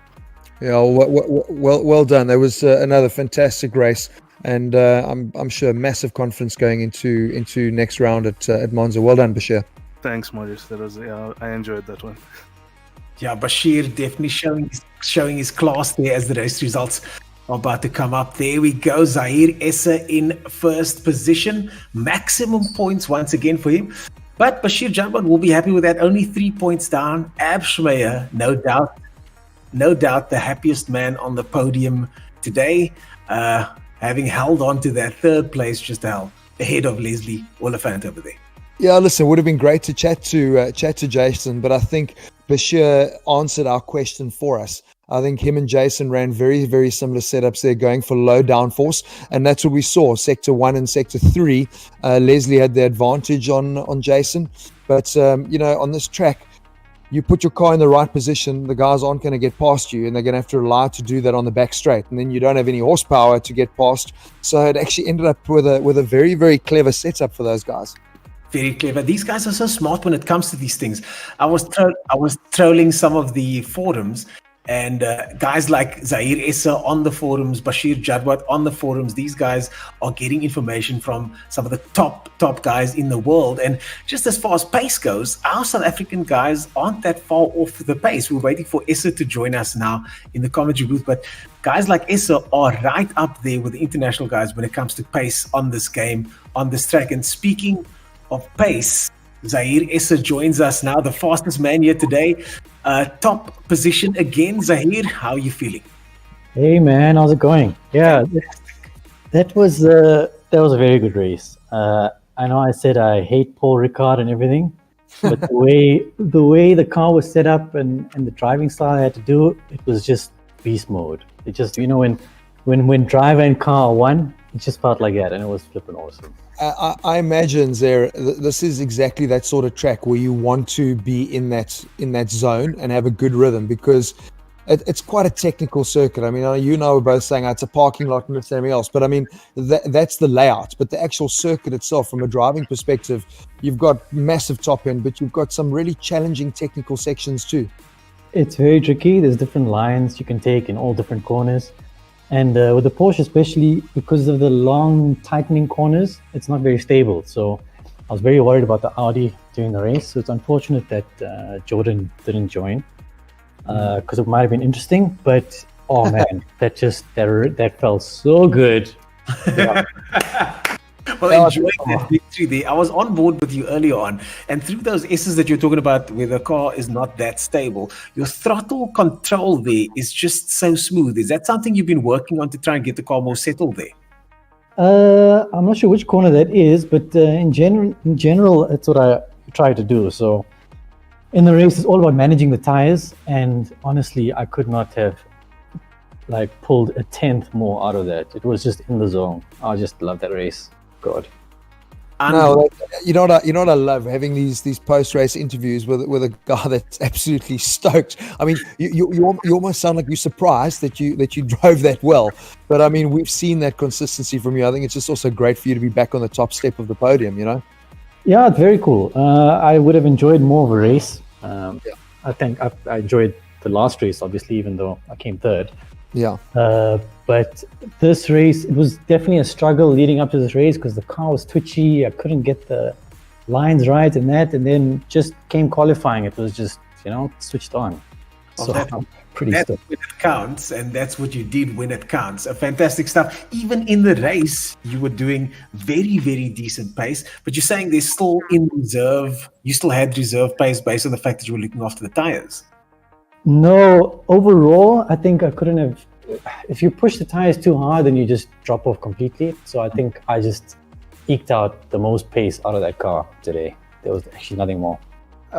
So before you go, there, when we chatted to Bashir, he said, "Listen, we got lucky here as Porsche. It's a track you guys didn't think you would be that quick at." And I know you've got the same feeling about Monza. Do you feel the same way? Do you think, with the Audi not being there, you guys maybe did get lucky today? I think we did, but I found an extra couple tenths. So I would have been really interested to see what I could have done during the race to the Audi. Yeah. But definitely Monza is a bad track for the Porsche. But whatever. You guys have been saying that it's a bad track for the Porsche. It's a bad track for the Porsche. You guys smash everyone. So I don't believe you anymore, Zaire. Yeah, maybe it's the driver, eh? It's the driver, dude. That is the driver. Yeah, I want to hear that banter. I want to hear you guys challenging each other, and I want to see you guys doing it on the track as well. Awesome driving, Bashir, Zahir, Essa. I always called you Bashir Jar, but they're awesome driving from both of you guys, and well done on that first position. I look forward to seeing you take on the guys in the next heat at Monza. And I'll be honest with you. You're starting to make me root against you, because you're just beating everybody now. That's terrible to hear. But, I'll take it anyway. I'm really looking forward to the next race, guys. Awesome stuff. Awesome Well stuff. done, bro. Well, that's our man Zahir over there. Is at the top spot. Our sponsors, of course, providing all the technology to make this possible. Elgato, AMD, Corsair, some of the best gear for exactly this type of thing, whether you're a streamer, a gamer, or just someone that loves to use good equipment on your PC. Elgato, AMD, and Corsair, of course, our sponsors today, as well as the Kyalami 9-hour MSA and Assetto Corsa. And we'll be heading to the Kyalami 9-hour for real at the end of the year. Hopefully it takes place. Tasman, have you got some inside scoop for us there on the Kyalami 9-hour later on this year? On Kyalami or on Monza? Kyalami 9-hour. End of the year, we'll be heading to Kyalami for our final round and hopefully going to the actual Kyalami 9-hour year in South Africa. Oh, it's a tricky question for Tasman. Yeah, I don't know. That's some I don't inside know what's going to happen. Let's avoid that hand grenade right now. Well, folks, final thoughts from you, Marius. I'm impressed by the driving, especially of the pro guys, man. Yeah, listen, that was that was really good, and I actually want to get on the game now and drive this track, because I think it's a really challenging circuit. Yeah, I was bitching and moaning about the layout and the configuration, all that nonsense, but I think as a driving track, it's certainly challenging. Monza is a totally different kettle of fish next week. I mean, that is heavy braking, lots of overtaking, big top end. So I think we're going to see some very exciting racing again at the Monza round. And look, hopefully what Zaire said is going to come true this time. It's going to be a bad track for the Porsches.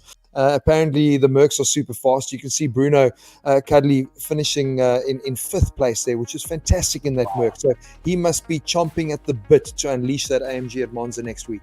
Oh yeah, we've heard some good things about the AMGs at Monza. And some final thoughts from you, Tasman Pepper.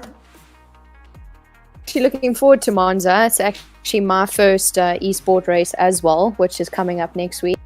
So I'll be able to give you a little bit more feedback on the track because I'll be driving it as well. Not in this game, but on the W Series Esports Championship.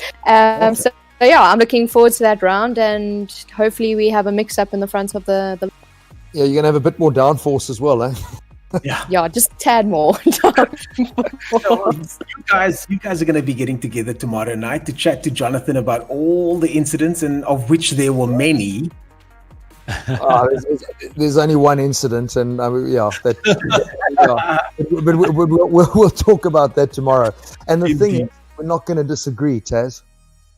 Ooh. I think I'm going to throw some argumentative things in there.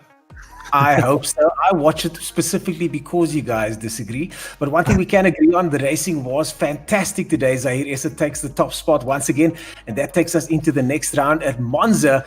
We'll see you guys then. Thanks for watching. What a fantastic day's racing. My name is Ernest Page, and we'll see you guys at the next round.